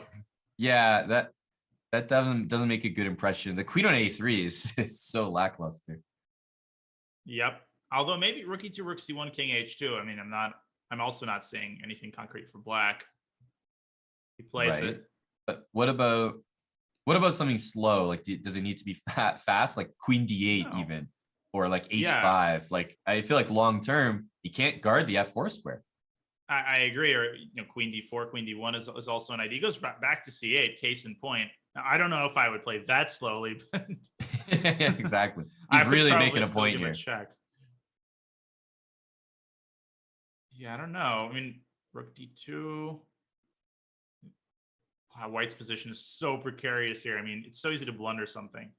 Yeah, but he's a couple moves away. Like queen b4, let's say you trade terrible by black, White's immediately, you know, winning maybe. So he's got a precarious position that he's trying to, you know, walk on hot coals, and if he does it successfully, it might pay off for him here. I'm just sipping my coffee and watching him walk on those hot coals. King h2, taking the well, not real. Queen c1 is still annoying, but it looks very strong because queen f4 check is threatened if you move the rook. Yeah, that's a classic type of combination. The bishop being on f3. It's actually a very poorly placed bishop because you can never play g3. Yeah. h5, there's your move. Activating the bishop via h6. Yeah, I like this. I mean, I like the idea h5. It's just a move that should be played. Stops bishop g4, gets bishop h6 available. This looks like a good passing move. You know, improves the position and gives a ball to White. And I think this shows the importance again of not taking the eval bar with a grain of salt. It's showing zeros, but for a human defending this is so difficult. But that's where these super GMs excel. Like MVL has not shot himself in the foot yet, and he hasn't blundered anything yet. I would still go Queen C1 though, just immobilizing that rook. But Fabi has shied away from some very forward moves, like Queen C1, Rook C1 earlier. So I'm not sure what's on his radar. Yeah, now he's slid into Bishop takes E5. Bishop takes C5. Yeah. Wow. This is a just clear miss because there's not only Queen takes D2, which might be enough compensation. There's there's just mate. No, this is honestly, this is pretty shocking because positionally, I think Fabi has played incredibly well. He's shown such a good set, when he sacked the exchange back. But then when things come to the relatively prosaic tactics, he's, as you said, shying away from the relatively obvious aggressive moves and overthinking it. And I think he's going to lose this game because of that. Yeah, Rook D6 and something either gets the 7th rank or Bishop G3 H4. Rook E6. Wait a second. For example. I mean, we do have a discovered attack just if we want to secure our advantage. Oh, that's hilarious. Bishop F4. I missed that actually. Bishop E5, Rook E8.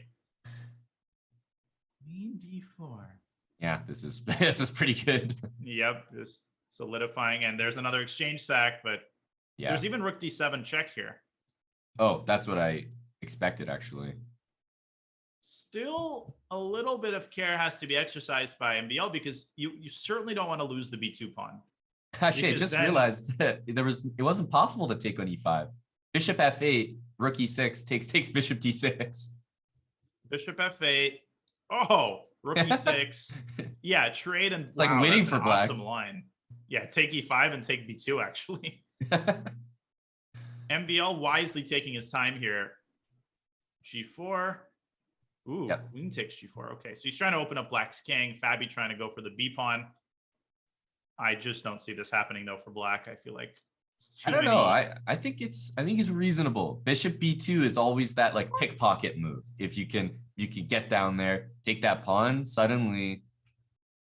Okay, so yeah, but it's not possible yet. Yeah, exactly. I would start. He's probably going to repeat once with Queen H4, Queen D8. Oh, and then E5. Yeah, E5 is always good in these positions because black's pieces are too flimsy. Yeah. No, this is too much. There's going to be forks that pick off pieces all over the board.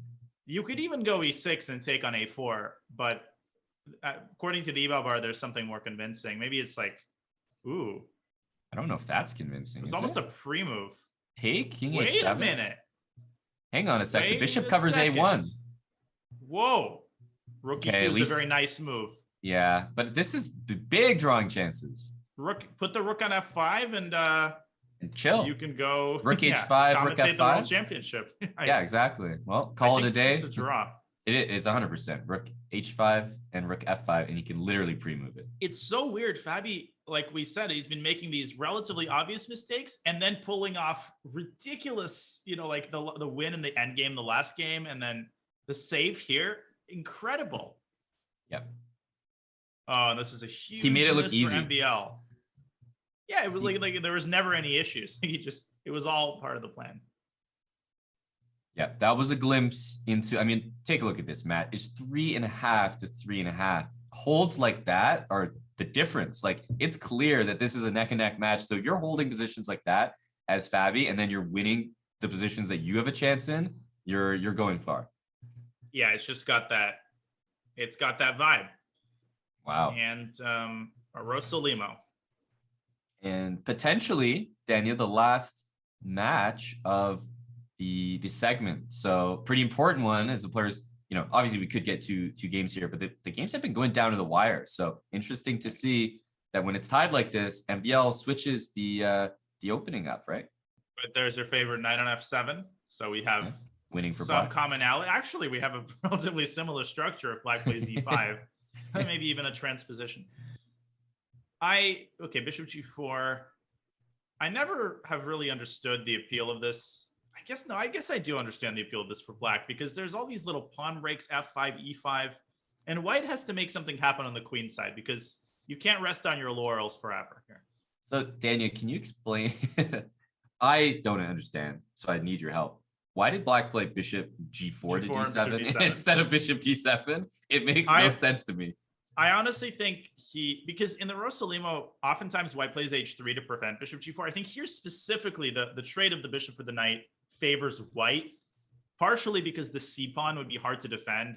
And I think MVL just realized that and dropped his bishop. Also, maybe he wants sacrifice on h3 later. Well, he could want like g5. Yeah, like g5, h5, g4. That's my justification, right? It's like the only way to make h3 feel like a weakness. There's a study, chess studies. There's a study composer named Oleg Pervakov, one of the most famous study composers, a friend of the late Mark Dvoretsky. And he has some incredible chess compositions. These are invented positions. He has one study where basically, I mean, this is a study meant for GMs. And there's this 15 I'll see myself line. Right. Goodbye. There's this 15 move line, and it results in some pawn end game that's like drawn by the skin of black's teeth, and white's supposed to win. So basically, the solution is you start by basically inducing a6, and then going back, and then going down this 15 move line. And at the end, the lack of an extra move results in the end game being winning for white. It's absolutely insane. Like the level of depth. This reminded me of that. Yep. Yeah. The level of depth would be impressive here if we see that mattering. Right. this would take the cake.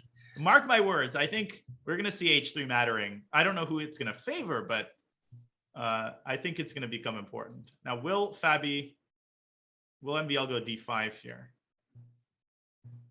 Ooh. d5 looks like it's happening because the bishop and knight on g7, f7 are so well positioned to handle a d5 move, but MVL is sort of addicted to the, what I'll call the Fabi idea of bishop f6 and, maybe h5, g5 stuff. Right. Oh, and h4. Yeah, great. Okay, I guess it. Ooh. Not sure it paid off there. Yeah, no. h5 inducing the weakness of the f5 square.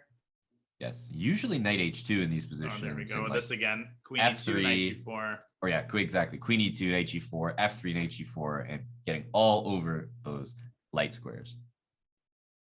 Yeah, and bishop c5 now. Yeah, a lot of weak squares, and d5 was not very impressive. No, this is trending in Fabi's direction. I'm really loving the way he's playing this so far. God, positionally just so smooth. Yes. He's just playing with a certain crispness. Every move has a clear purpose. And if he just tightens up the tactics, I think he's... Exactly. That's been lacking. Yep. Yeah, and Mobile has been struggling in the openings. It's a way to pronounce his name. I'm a fan of the shortening, Mobile. Mobile, yeah. Queen d1, hitting the rook and preparing potentially knight g4. Yes, and it's sort of like quote unquote hitting the rook. He's taking this to another Mobile. I liked it more the first time. Okay. And knight g4 is actually maybe threatened, even though it drops the d2 rook, the c8 rook hangs as well. Right. So, for instance, if you put the rook on the very unfortunate b7 square, yeah, exactly. This is finally. How often do you see like 4 rooks being captured in succession? Probably more often than you see 4 pawn moves in succession. I've never seen 4 pawn moves ever. Yeah, I don't know why I'm pretending like it's like a $2 bill. Like they're not as rare as people think they are. I don't know if you have the same thing in Canada. Like, do you have a $2 bill? No. Anything less than $5 in Canada is coin. Oh, okay. Got it. It's actually coin based. Coinbase. Ooh, and the Coinbase doesn't really do anything for chess, though, right? Yeah, it's not like they're sponsoring the whole event or anything. Nah. It's like it's their event. I heard they hate chess over at Coinbase. Okay, so Queen b4. a3. And there comes knight g4. Too much. Yeah, knight g4 is a hurtful move. I guess you gotta go bishop g7. And then maybe knight e3, knight f5. You could still go knight e3, knight f5, by the way. Or you could go queen f3. Or even rooks. Rook c3 might be too much. Just really trying to make a point. Right. I can make any move and ignore your pawns. Okay, that's a little bit surprising to me. I guess Fabi's basically saying, okay, I'm going to put my queen on f3. Now I have the e4 square. That's one of those moves that I doubt and question, but I know it's also like a tremendously strong move. Yeah, but the reason I don't like it is because it plugs the F file, and I feel like in a blitz game, it's just easier to attack on the kick. Now, not to say he's still winning positionally, but and this has still been a masterpiece so far. Back to c5, and if you take on a3, you're going to play b5, b6, I think. Yes, that's got to be the plan. Or bc. bc and bishop f8. Yes, it's tricky. You know, I always find a certain pleasure in putting my piece on the initial square where my opponent's piece once was. And especially if it's the same piece, like a knight on d8 if you're white, or a queen on d8. It's just a certain feeling of domination. Definitely. But it's most profound in the minor pieces, certainly, because the rooks and queens often occupy those squares generally over a chess game. So it feels better to do it with the bishops or knights. Now, I would be... Let's watch and see whether Fabi can convert this crisply, because he has struggled, and when things get a little tactical as they have here, he struggled a little bit. Let's see if he can take this all the way home. And the nice thing is that it's not like black can play king g8 to get out of bishop f8 and threaten to take the pawn. But so small problems. He's permanently stuck in this tactic of bishop f8. Why are you ruling out perfectly legitimate candidate? Are you saying that black can't sack the bishop and the queen here? Well, it's a sacrifice if black manages to draw or win that game. Otherwise, I might chalk it up to a blunder. Yeah. Okay, d3. Not actually threatening anything. Yeah, but it's doing the most dangerous thing in chess. It's threatening to threaten. Right. Second order threat. Knight d3, queen b3. And you got to be a little careful. You could play rook c3, but then take stakes and e4 comes. I like rook c4. Ugh. Rook c4, stopping e4, same idea. Yeah, but now e4, and black is right back into the thick of things with knight from f7 potentially re-emerging to e5. And again, I think Fabi has already lost a lot of his advantage, and he's down to a minute on the clock. Rook c4 is not as good now. You're not even threatening to take the pawn. Just knight e5. No, this is unclear. And this would be a heartbreaker, because this is very likely to be the last game with 45 seconds left. But it would also be a little poetic. Remember that last game, Fabiano did the saving. So both of these guys have had the other on the ropes completely. And I believe this will be our last game as you take a look at the match clock ticking down there. Yes, for sure. Fabi doing some thinking again. I hope we're going to see a real howitzer of a move here. Right, c7. Well, not bad. Rook takes c7 again. There's bishop f8. Mm-hmm. I don't know if I'd call that a howitzer, but I mean, it's a pretty good move. Now, what does black do? Bishop e5, knight e5. Knight g4 is interesting here for white. I think white is definitely still winning. Rook a6, rook c6, or rook c6 now still quite annoying. You can't get rid of that c pawn. I think I can call it a howitzer. That was worth the time investment. It was, and white could potentially diffuse the d pawn with a move f3 at the right moment. Okay, another exchange sack. Uh-oh. I think that's a good practical decision by MVL, but knight g4 is coming. Mating ideas. Yeah, the main thing is like rook e6. If you can get your hands on the e pawn as white, you know the game's over. So I see rook e6 as lights out. Yep. I mean, this is just, rook c4 could be tried, but then still rook takes c4. Yeah, exactly. And then knight f6 at the end of the 4. I think the f6 square has been the story of the game, and resignation by MVL. And that is time up. Yeah, that's our last game. So huge from Fabiano. Those last two games, Danny, he went from dead lost, just clawing, and he managed to save a draw, and then he comes back in this game, wins the final one. So he's actually got the lead. He has the lead, and I think it's safe to say that he has played the better chess in the 5-minute segment. But the good news for MVL is that he's limited the lead to only 1 point.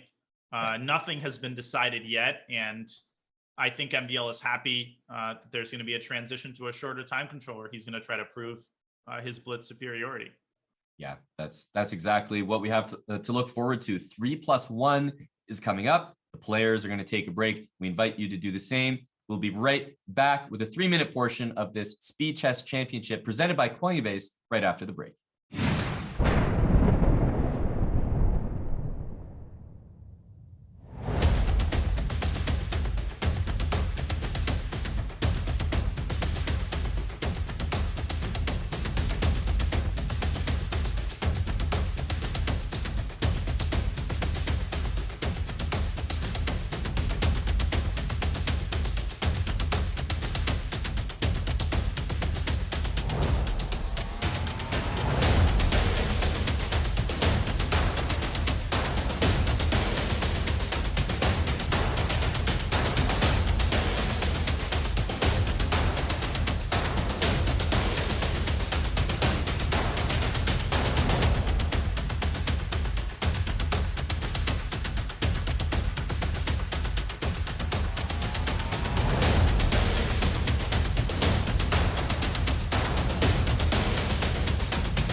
You ready? Yeah. Your knight's on f7. Where can it go? f7, d6, e8, g7, h5, g3, e2, c1, b3, Stop. a5. White king on a3, white pawn on b3, black king on e7. Who wins? It's a draw. Black's king gets to a8 before white's king gets to b7. Name the fastest checkmate for white. e4, e5, queen h5, king e7, queen takes e5. Recount your opening versus Alexeyenko from the first half of the 2020 candidates tournament. d4, knight of6, c4, e6, knight e3, bishop e4, f3, d5, a3, bishop e7, e4, d4, fe4. Stop. Tell us about a chess game that made an impression on you. Karpov-Kasparov from the World Championship match 1985.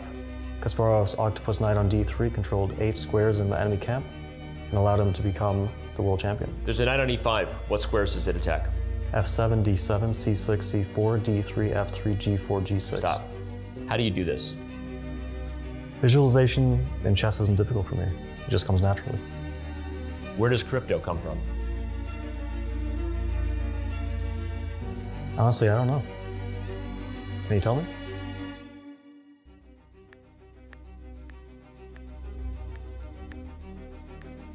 Learn more at coinbase.com/chess to get $5 in free crypto when you sign up and verify your account.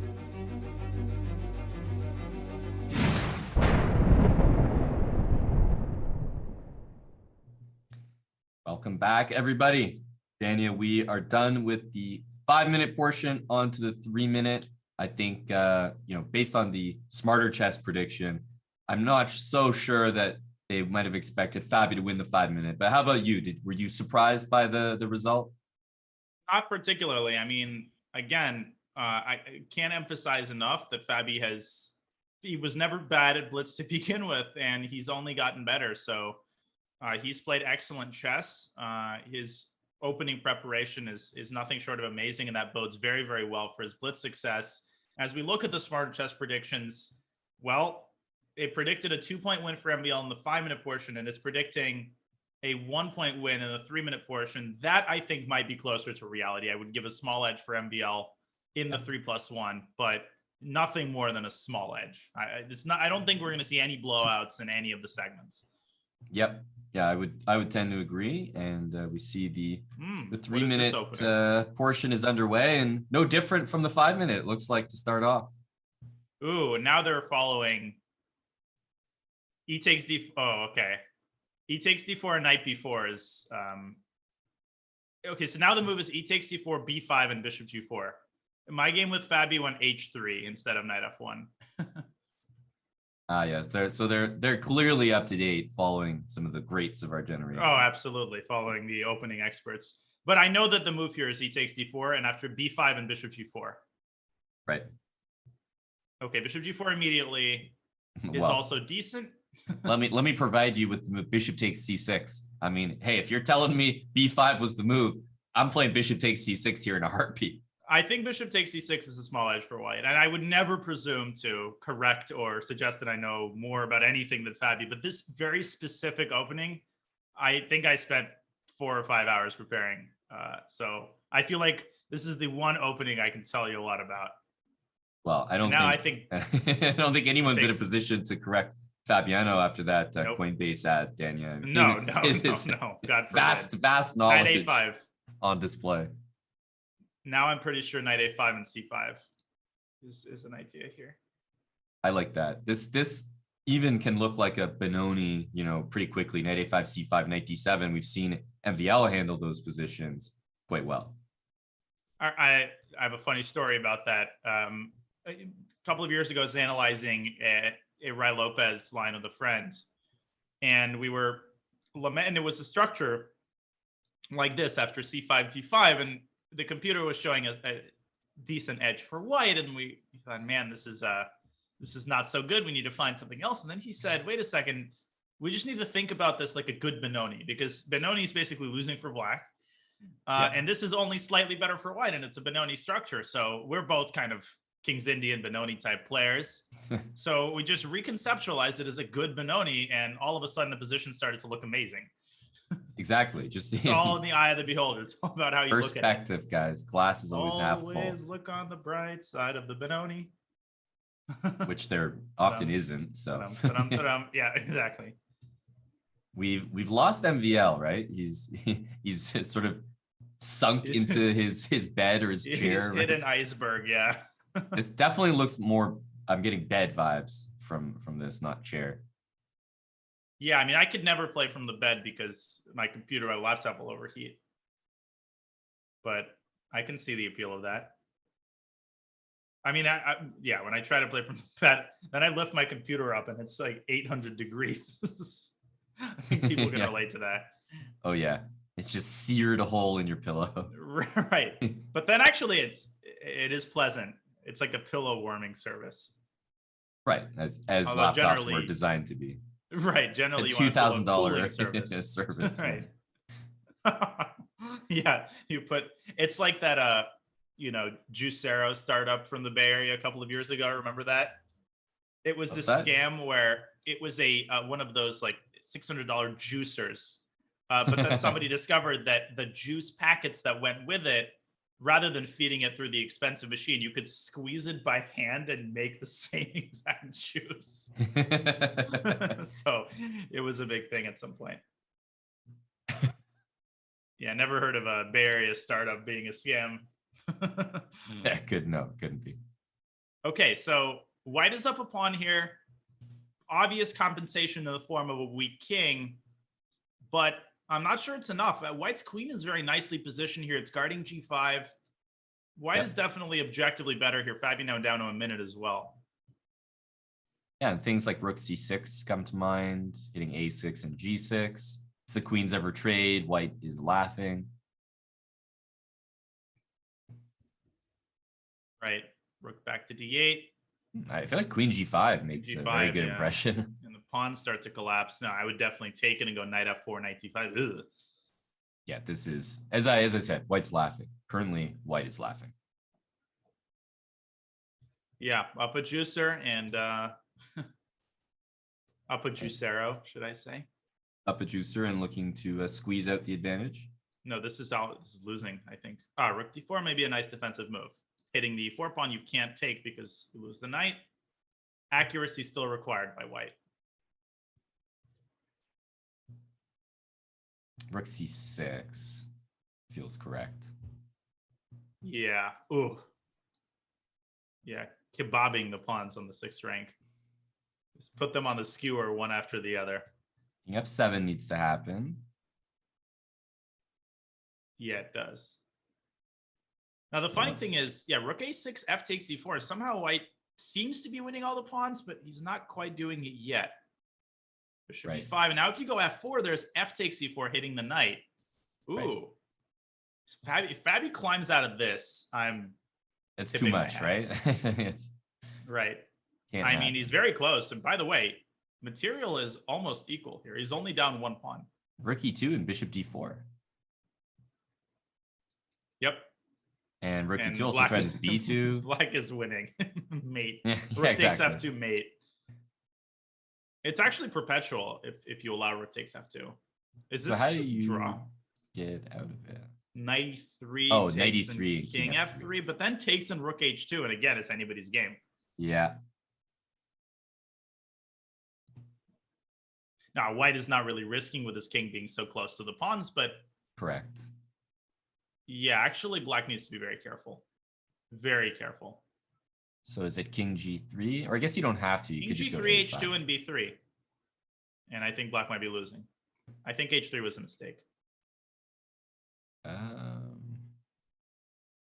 G5 is a nice move, though. Or is it? Hey, you said so. Yeah, therefore it is. I think you could have played a6 there because rook a1, there's rook b6 check. Oh, right. Defending the pawn with tempo. Now the black king approaches. Correct. Once. Very hard to play this position accurately. Don't take on g5. Oh, no, you can't. But now rook a1 or h2. No. He wants rook b6 check and then rook b7 and b5. Right? Oh, but then the problem is king c8, I think, right? Yep. And if b5, then rook a3 or g4, yeah. Or g4, and he should have this covered. King rook a5. e8. Yeah, now rook a5, I think. Yeah. And the thing is, rook b7, king 8, and there's going to be a stalemate idea with rook takes a6. Amazing.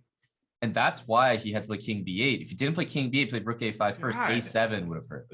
3 seconds to realize all of that. It's incredible. Amazing. Rook h. I mean, everyone could try rook h5, but then h2. Yeah, Fabi is just flawlessly. Rook a6. This is incredible. How did he do that? He was dead in the water. To notice the rook a6 trick is not something that you produce over the board. It's like, hey, that's something he's clearly workshopped in his life, and he's just producing the memory over the board, which is still incredibly impressive. But I mean, knowing that comes from workshopping patterns, puzzles, studies, and just being familiar with that pattern. Probably reading Dvoretsky's endgame manual at 5 years old. Yep. After he beat his first GM. MVL is playing very well. It has to be said. Like, he's playing so well, and he's just not converting, putting Fabi away in these like final moments. But I mean, he's putting the pressure on him every other game, it feels like.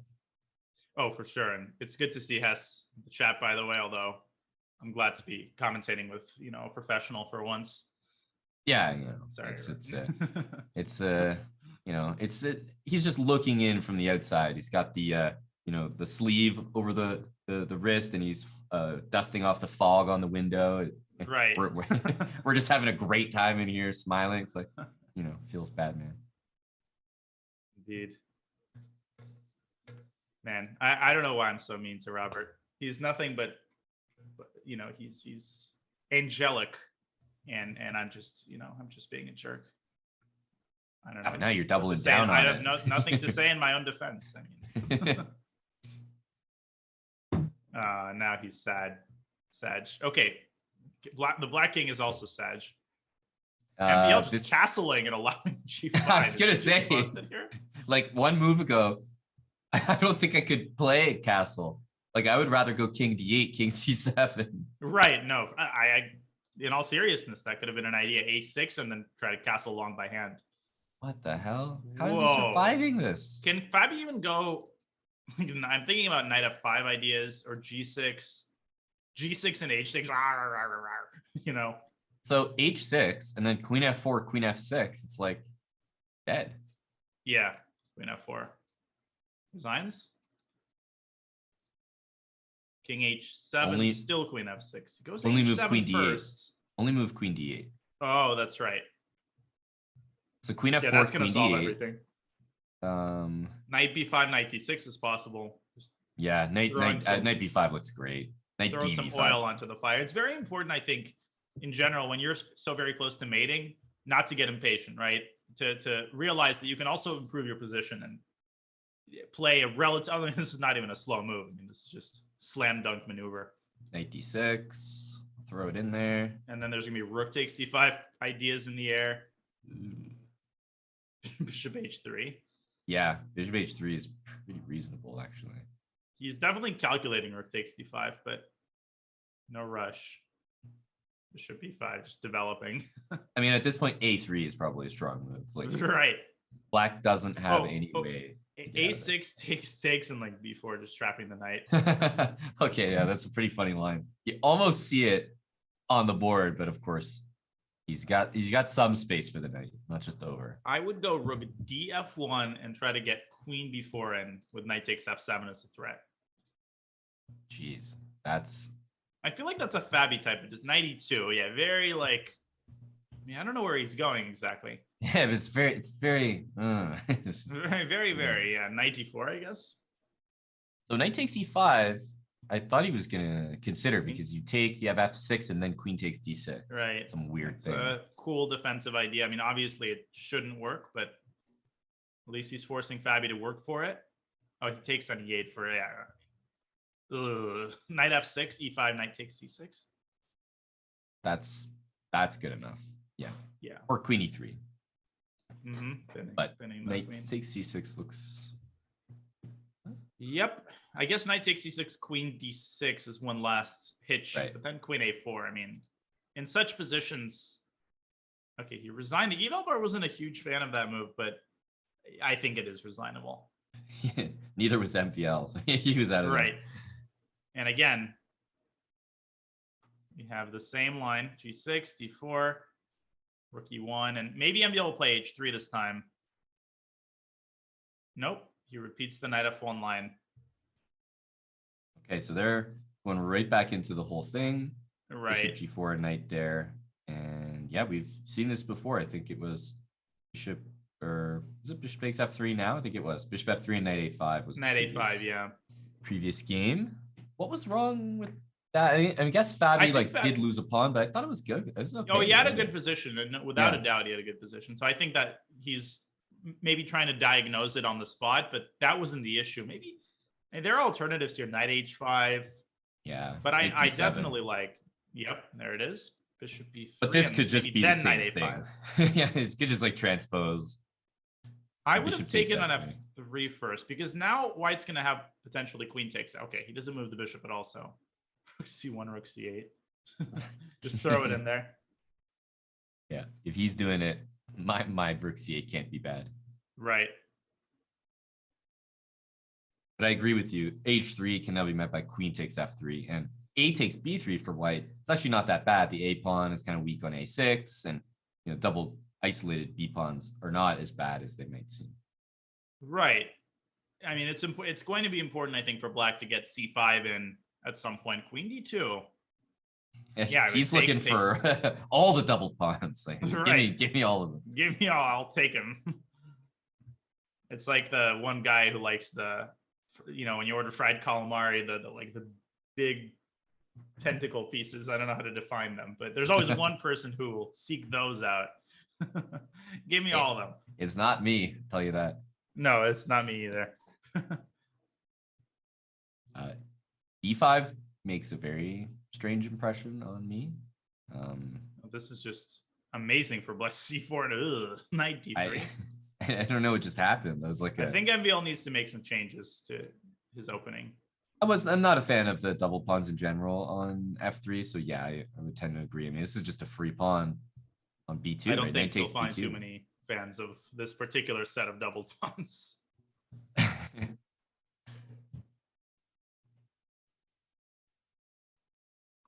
Don't blink, because Fabi, if he wins this game, will have opened up a 3-point lead if he can carry this home. Oh, look at b3 a5. Are you kidding me? Ouch. Queen is trapped. Ouch. Wow. And actually, that's not so easy to defend against rook b1. Sad necessity. Because you can just play a5, a4 for free now. You could still take on b2, by the way, and go bishop c3 in the event of rook takes b2. Right. So. Oh, Fabi drank water. Yep, this is, of course, Hess just pointed out that Fabi took a sip of water. We know what that means. According to the theorem, it means that Fabi is very satisfied with the way the match is going. Queen b5, a4. b4 is interesting. These positions are so easy to play for black. I mean, every move just adds naturally to the initiative. Yeah, even if you just throw an h5, it's just going to be a good move. Like, in fact, yeah, you might very well might. You might even, bishop takes b2 can be grabbed, right? Okay, bishop c3, and I think this is resignable. Both rooks are hanging. Holy smokes. He could have taken on a5, but he doesn't want to give his bishop up. That was a nice attempt, and I think what he's going to do is he's going to take on e3. Nasty, you have to take with the pawn and open up the king further. Transitioning the double pawns from the e file, from the f file to the e file. Yeah, we just need e takes d4 now to complete the ritual. Queen c4. Queen trade is going to be happening. I mean, takes knight d4, knight c6 maybe, but obviously it's all lost. e3 and queen c2. No, maybe queen queen c2 takes, and then rook takes c2. Yeah, queen c2, you might want to just go king f2. Or and this. then knight d4.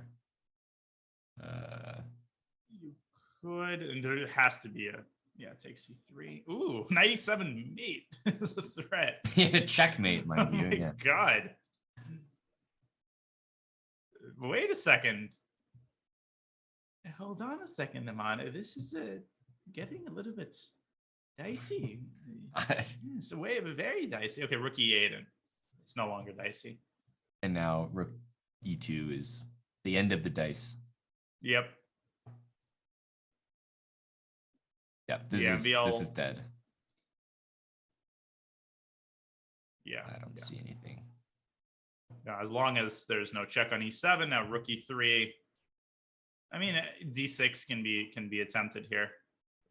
Queen f4 hits both, and then you can sack on e7. Whoa, wait a second. Knight e7 check? Was it necessary to allow that? I still don't. Something was wrong with this move. Is it rook g1 maybe? Oh, rook g1 and then d7. And you lose f3, but it doesn't matter. Yeah, queen h5, d7, then you cover with your queen. Wait a second. I think after rook g1, white still has some life. Huh. Oh my goodness. This would be insane. This would be insane. MVL is definitely realizing that he's got something. I think he's deciding between knight e7 and rook g1. A very good time to spend, more than half your clock. Right, or maybe all of it. Crucial move. There it is, rook f1.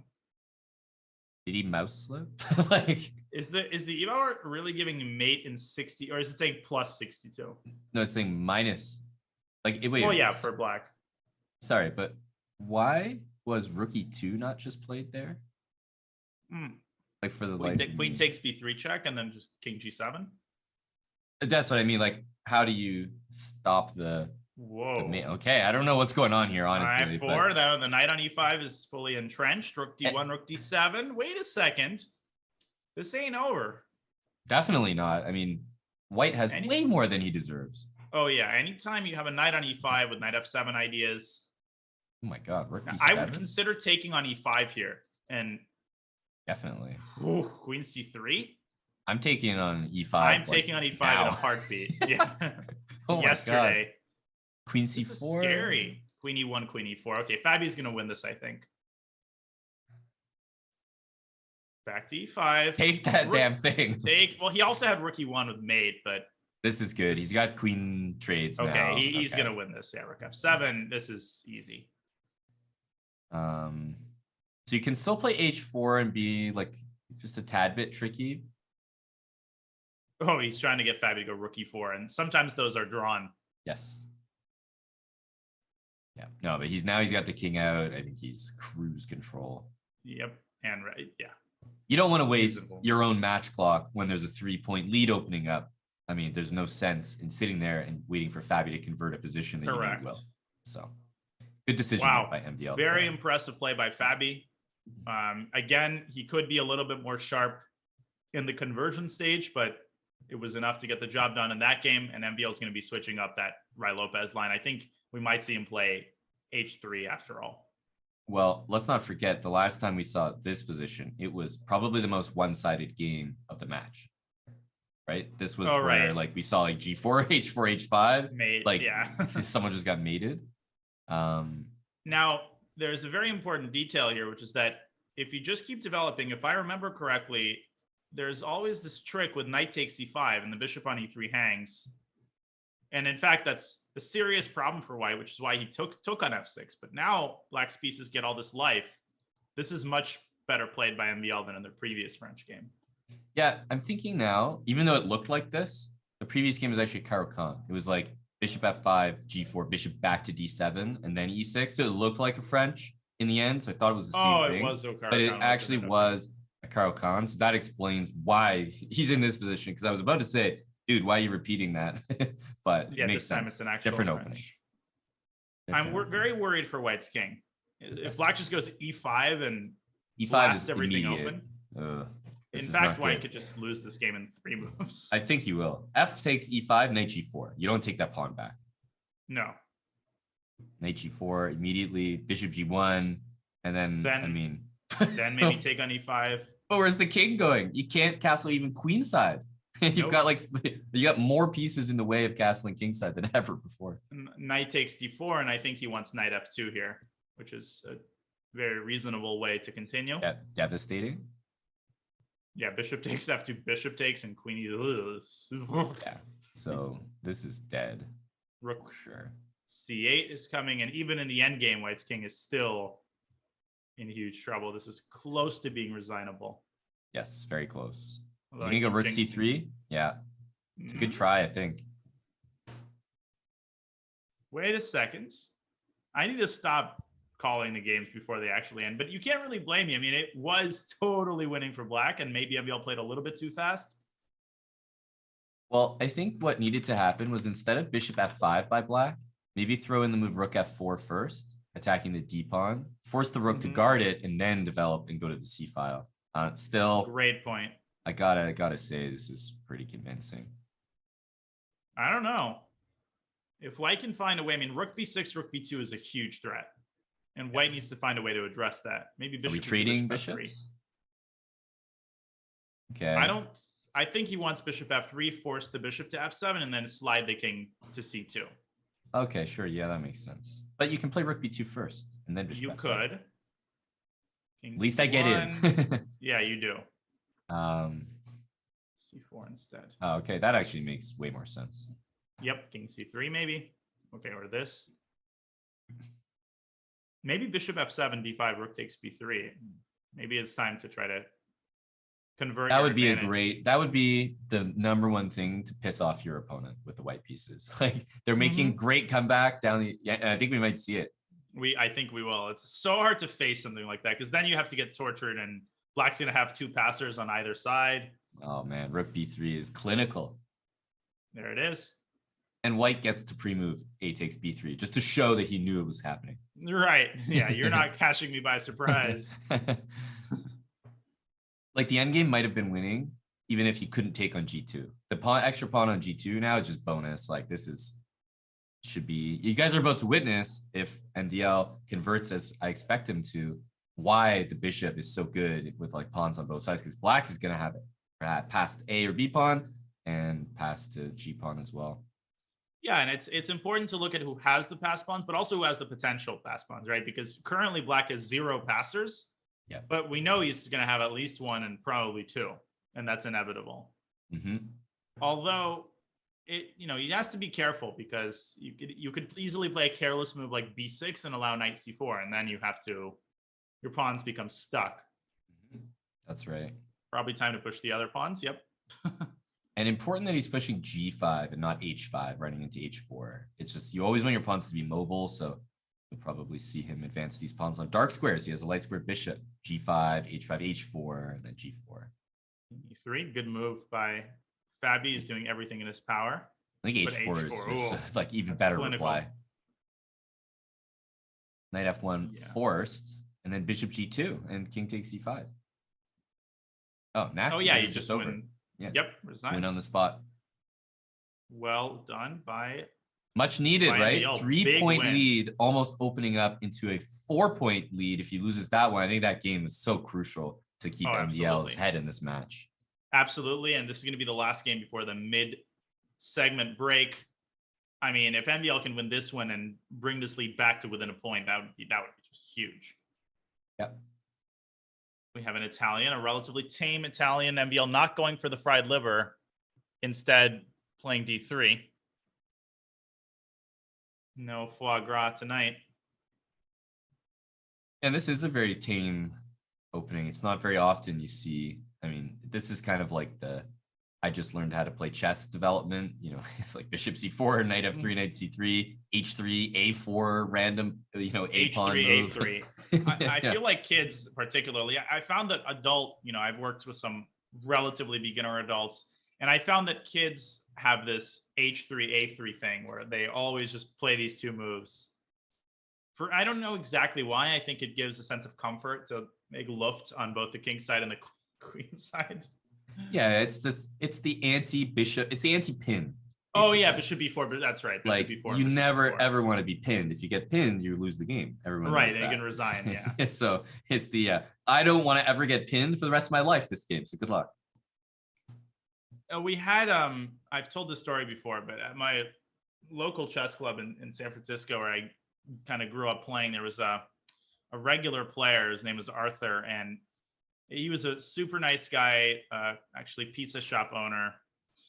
And but John Donaldson, the director of of the club, who was sort of my coach on and off, he told me that if I ever play him, he's terrified of having doubled pawns, to the point where he would rather basically give up a piece than accept a position with doubled pawns. And I ended up playing him, and I actually kind of used that because I went for this line where he could have acquiesced to a trade and he would have had doubled pawns, and instead he went for a line where he basically gets mated. So the rumors were true. But it's funny how players, even relatively strong players, he was like 1700, develop these complexes. You know, they really fear, and we all, I think, know the player who fears, you know, irrationally one specific thing, and they'll take an insane detour to avoid the freeway. It's like, I think mine was the stone wall when I was a kid. I never liked playing against the stone wall. I just would lose every game. It's like d5, f5, knight e4, and yep, I'm mated in within 5 moves. Interesting. So I would always have a pawn on d3. Could never allow a knight on e4. It's like, I honestly I hate playing against like the Pillsbury knight, right? The knight on e5, which is surrounded by pawns on d4 and f4. That's why the openings like the Kali system are so annoying. Because it's like white fianchettos, bishop b2, bishop d3, knight f3, knight e5, queen h5, rook lift, and mate. Yeah, it's the classic. Yeah, exactly. Force win, of course. Okay, so a relatively strange turn of events. A trade on d5. Man, white would have killed for this pawn to be gone right now, because then queen takes g6 would have been a move. And this has been a great game by MVL, and he's not even using his pieces. He's going g3, h4, completely dominating these knights on g6 and h7, and he's got the bishop pair in reserve, plus he's got all the queenside space. a5 and d5 pawns means black's not really expanding with b6 or c6 easily. h5 is not under the question here, although I don't know who that benefits. My idea was h5, knight e7, knight takes e5, and takes d6. Yeah, he's played it. Knight h8 might be necessary here. Right, and then the knight h2, f3, h4 is so strong because knight h8, f7. Hey, I'm a fan of those knights, as you know, Danya, but not here. That knight can't support the f pawn at all. The light squares are getting killed. And even the immediate knight e3 hits the f pawn. That's also interesting. I think both moves make sense. Yeah, knight e3 is just better version. Looks like. Well, also knight e3, f4. Now you can go knight g2, knight h4 if you want, or knight f5. I mean, really, put the knight any square that's legal, and I think you're making a good move here. Because there's so many weak. I mean, such a Swiss cheese situation on black's light squares. It goes knight g4. This not entirely expected, actually. Okay, king g2. Actually, the reason I wanted king g2 on the previous move was to play bishop e3 and like bishop g1. Actually, I don't want to trade the dark square bishops. Right, and in comes the light squared bishop, although knight g5 would prevent the bishop coming to e6. Oh, there's the move you were trying to prevent. It's white's much better here. He's also got rook a4, rook b4, like these kind of ideas. But I still think black's plan of getting rid of the bishops is the right one. Yeah, the problem is that if black gets his pieces a little bit more active and pries white away from e6, white also has some weaknesses, right? d5, h5, it's not clear. Yeah, and bishop takes e3, although it might not look that great to give away the bishop pair completely like that, like 2 bishops against 2 knights. I think it could be reasonable and take this h5 pawn. I can almost get away with it. Right, and I love king h8, liberating the knight. Now knight d8 is another problem. MVL dropping, his clock is fading, and this is going to be really hard to handle for white. So do you have to play? Crumble a little. Yeah, exactly. I was going to say, do you have to play c4? Knight d8? I mean...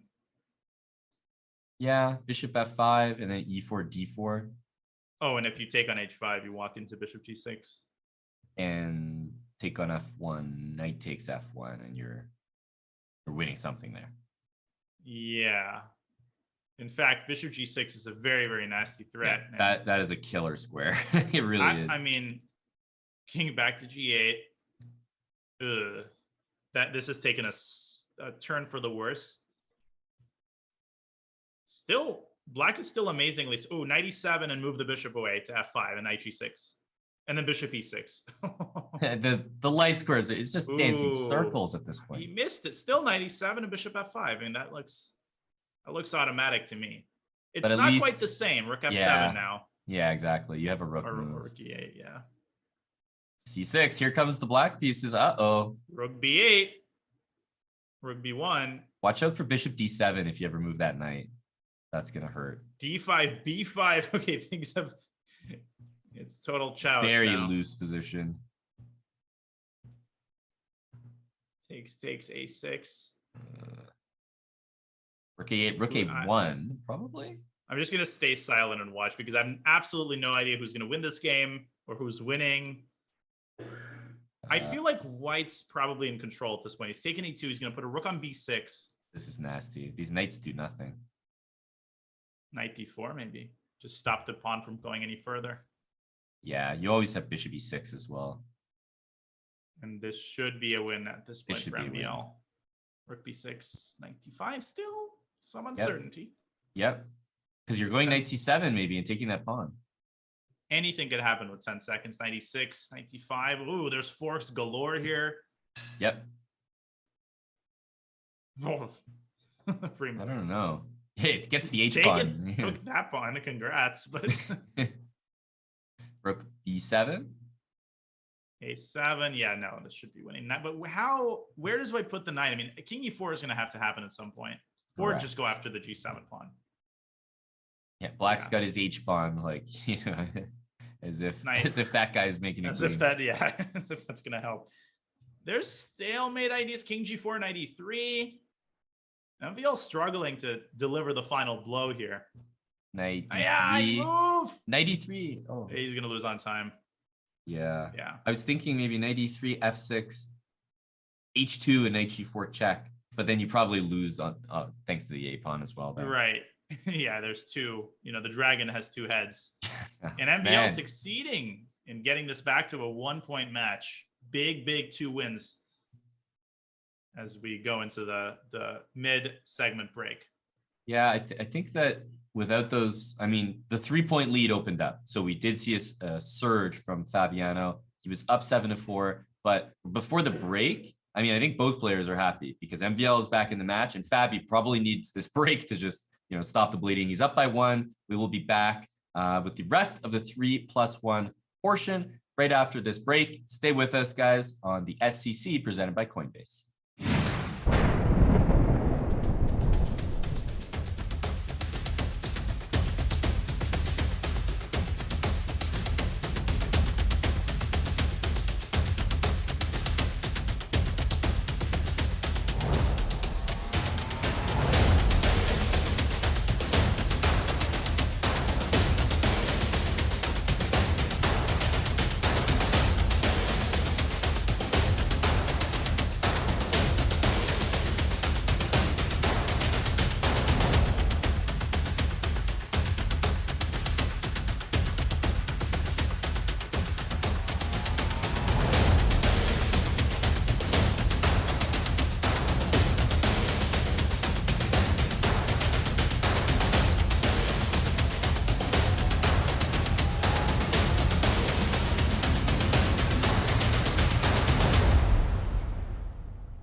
Want to play chess online or learn how to improve?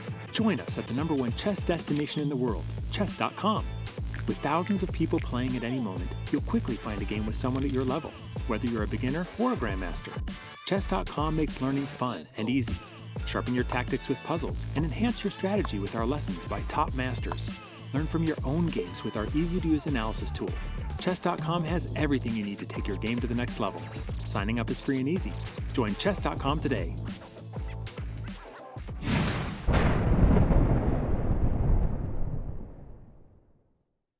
Hello, everybody. We are back. Hope you guys got a good break, refreshed, and ready for the rest of this 3+1 segment. We have a 7-6 match, a 1-point lead for Fabiano, but Dania, MVL has been eating away at that lead. Are we seeing the momentum start to shift, or is it just back and forth in the 3-minute portion? Because Fabi was surging earlier. It has been back and forth. I do think that Fabi needs to build himself a cushion going into the bullet. If he can maintain let's say a 3-point lead, that would be huge, because without a doubt, I think the bullet is MVL's time to shine. Yep. And we see MVL repeating, hey, why the heck not? One of his most crushing defeats of Fabiano was in this exact line of the French. Yeah, this is known as the Steinitz variation. It has been popular for a solid 50 years. And White has played A3, so Fabi has basically signaled his intention to castle short, because sometimes in this line, White, of course, also castles long. Yeah, A3, and this is probably going to be a little bit more of a positional game. C4 and F5, very committal. Planned by MVL here, who might not even castle kingside. He might run his king to the queenside.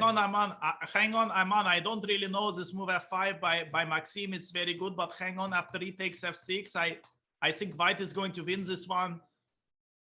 Completely winning position here with King H1, Rook G1. Ideas to go G4. This is very impressive. Very impressive by Fabiano. I hope people really know who that is. This is really a good one. Well, I was asked multiple times in the chat, so I had to. I think that's very spot on. It's the way he says position. It's just so telltale. Position, yeah, position. Yeah. Well, it's really a intonation roller coaster. And he likes to say hang on too. So in any case, we have a very locked up position. The funny thing is, usually in this line, White castles long and Black castles short. It's like those King's Indian games where wait, what am I trying to say? You're saying the King's Indian game where White castles long, Black castles short, and right.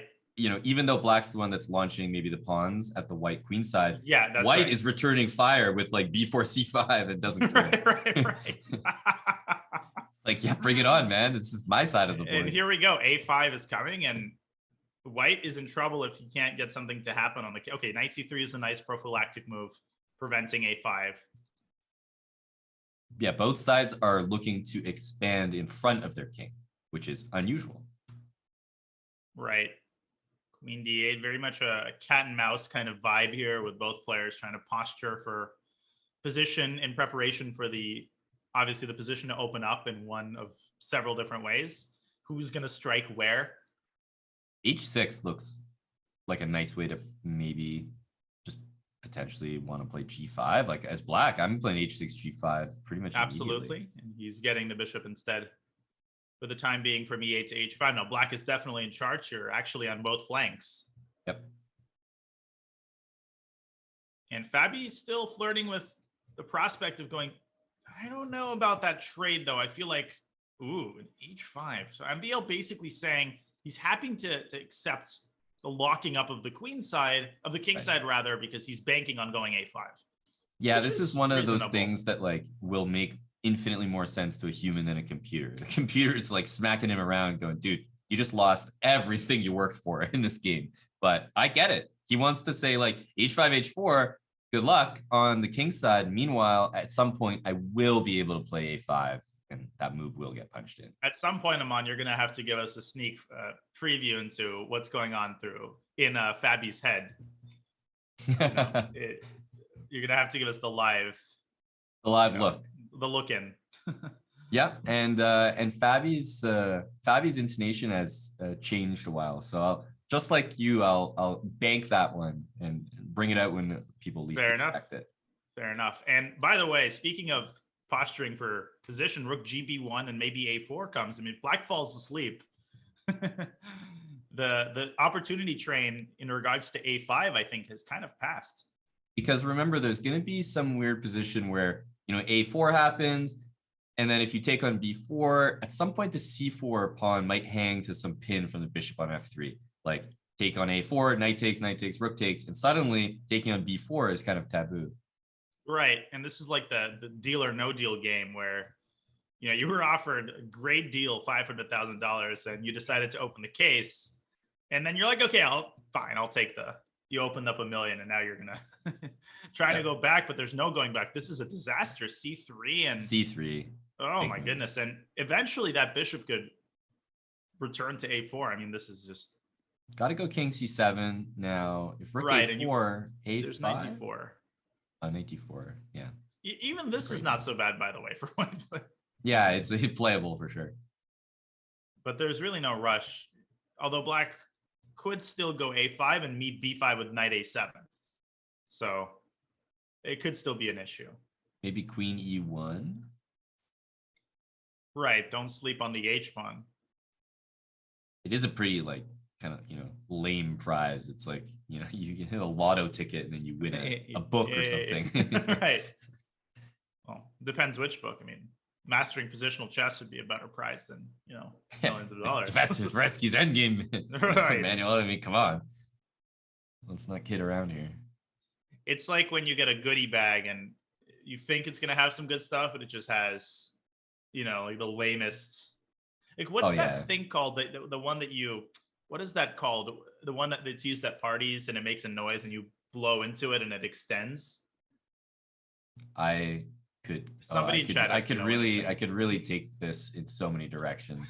I've never received such an alley-oop that I'm just gonna catch the ball and I'm gonna land on the court and I'm not gonna. Muggsy Bogues could dunk that one. Oh my goodness. No, not a kazoo. It's a small. Anyways, I'll figure it out during the break. Party blowers. That's right. Okay, it doesn't have a very memorable name. You know what I'm talking about. I feel like you just did an alley-oop to yourself off the backboard. Yeah, I did. And MVL has, oh my God, that rook on B3. Let's bring out the nuclear apocalypse again. Yeah, there it is. In that time while you were researching your party blowers, black's position improved tremendously. Yes, it has. And you could leave that rook on B3 and take with a C pawn. Yeah, he absolutely will, unless he wants to take on C3. But I'm not sure that I would allow white to take on A4. Okay. Yeah, I really dislike that decision. Mistake. Definitely a mistake, but 8 seconds for Fabiano. Will he orient himself properly in this position? Takes in rook A3, shuts down the A file. I think black is winning. Bishop E5 was not accurate. You can take on H4 there, though. Queen takes H4, and you got to worry about the queen getting involved. Queen D2 now, Queen A5. I mean, anybody's game. Queen A3. Yeah. Check. Okay, white go for some sort of perpetual here with Queen E7. Wow. Wait, is white winning? Queen D6, Queen D6 and Queen C6. Oh my God, he's gonna win. Queen Bishop C6. A6. Wait, Bishop A6. Bishop A6 mate. Mate, what? Mate in 1. Oh, he had mate in 2. No, he's gonna lose. Maybe Queen D6 and Bishop A6 is still mate. Oh my God, black's gonna walk the king all the way to F4 and E4. He is. You literally had mate in 1. No, he's gonna win. He's gonna lose. Well, we're talking about the different people. But we're both stunned equally. No matter how you slice the result. What the heck? I gotta show this. Unbelievable missing pull mate in up 1. That game.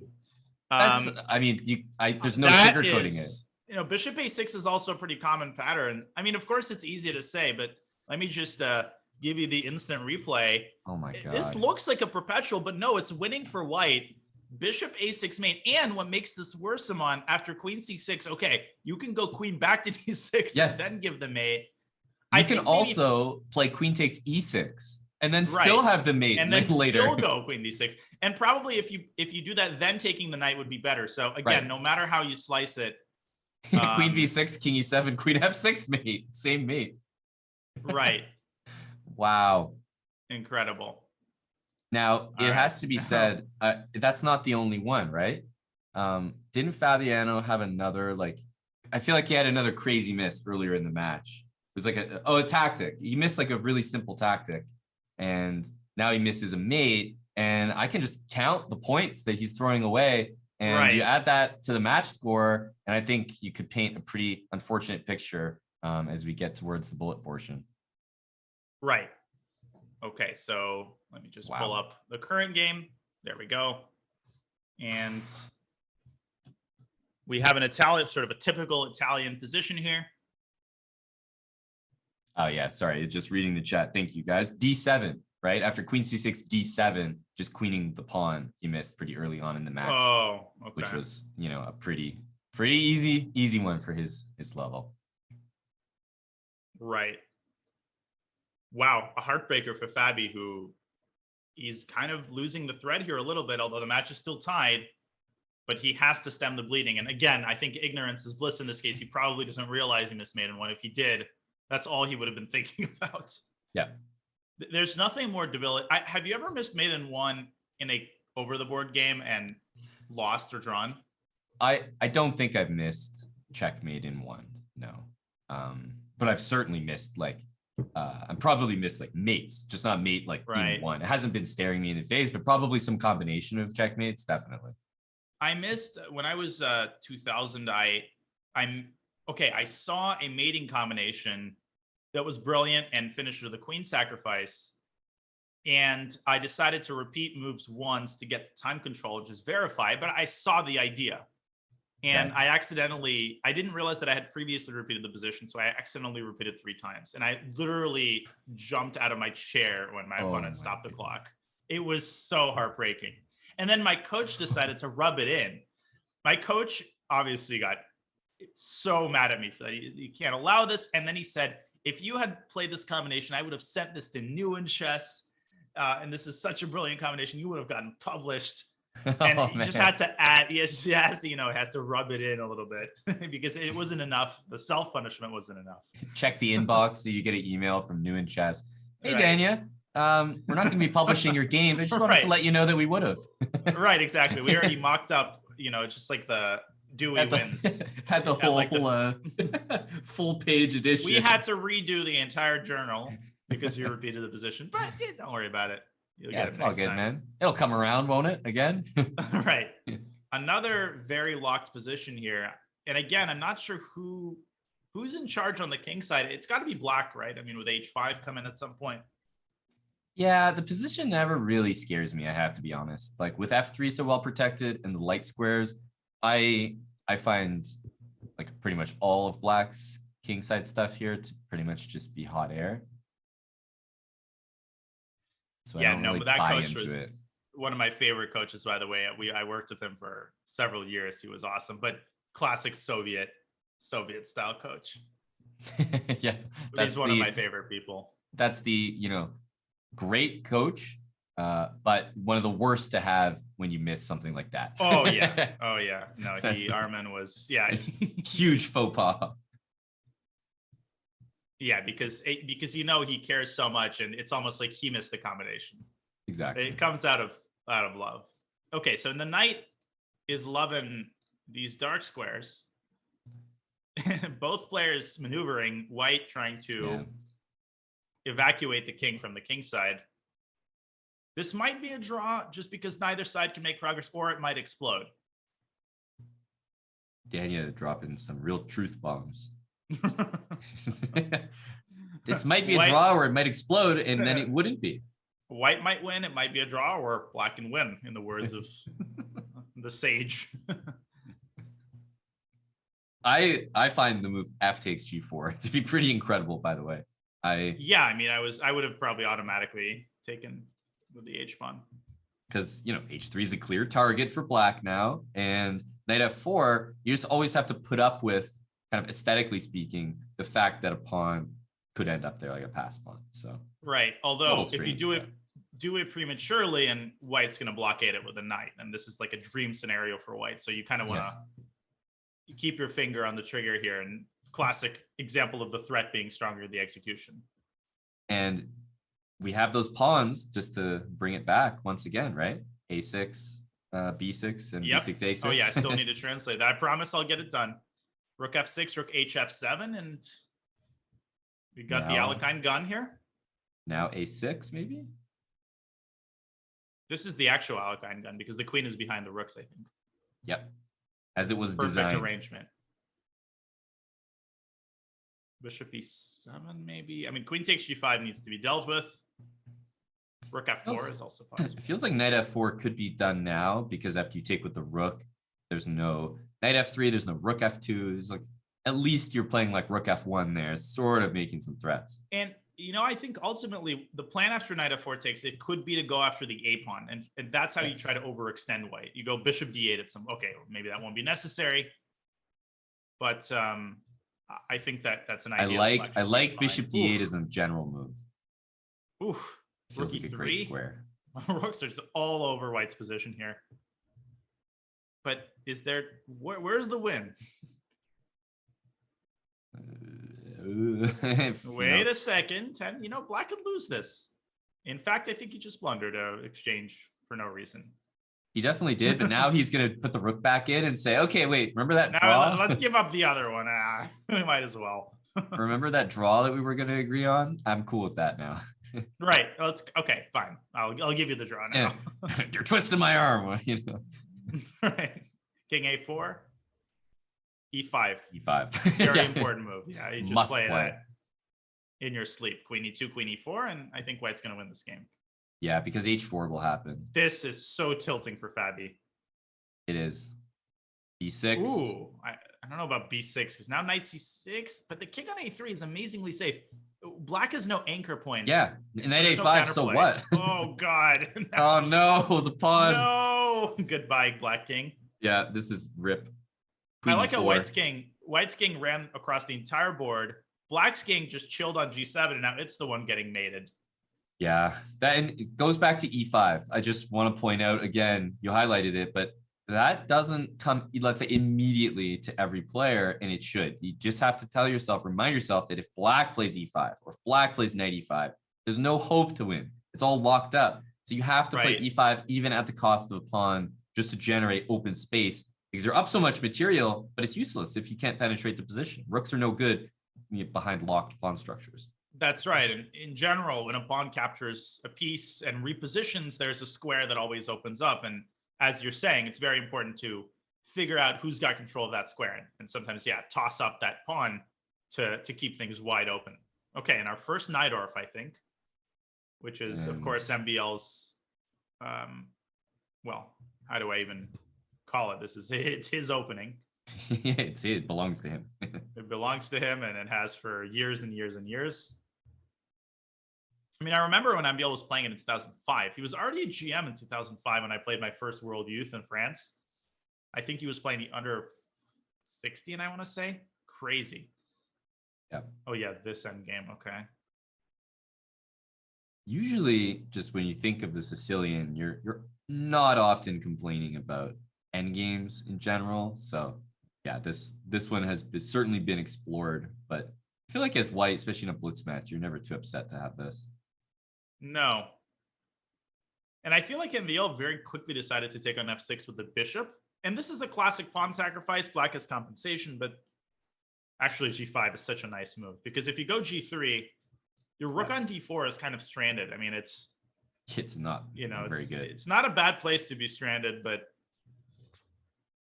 it's also not a good place to be stranded. Not a great place to be stranded. Yeah, I was looking for the right phrase.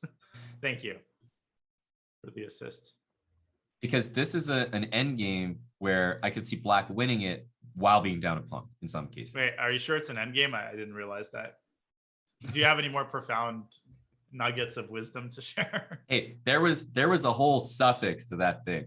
I didn't just say, hey, this is an end game. Yeah. Welcome to the show, guys. Experts say that there was a compound sentence there.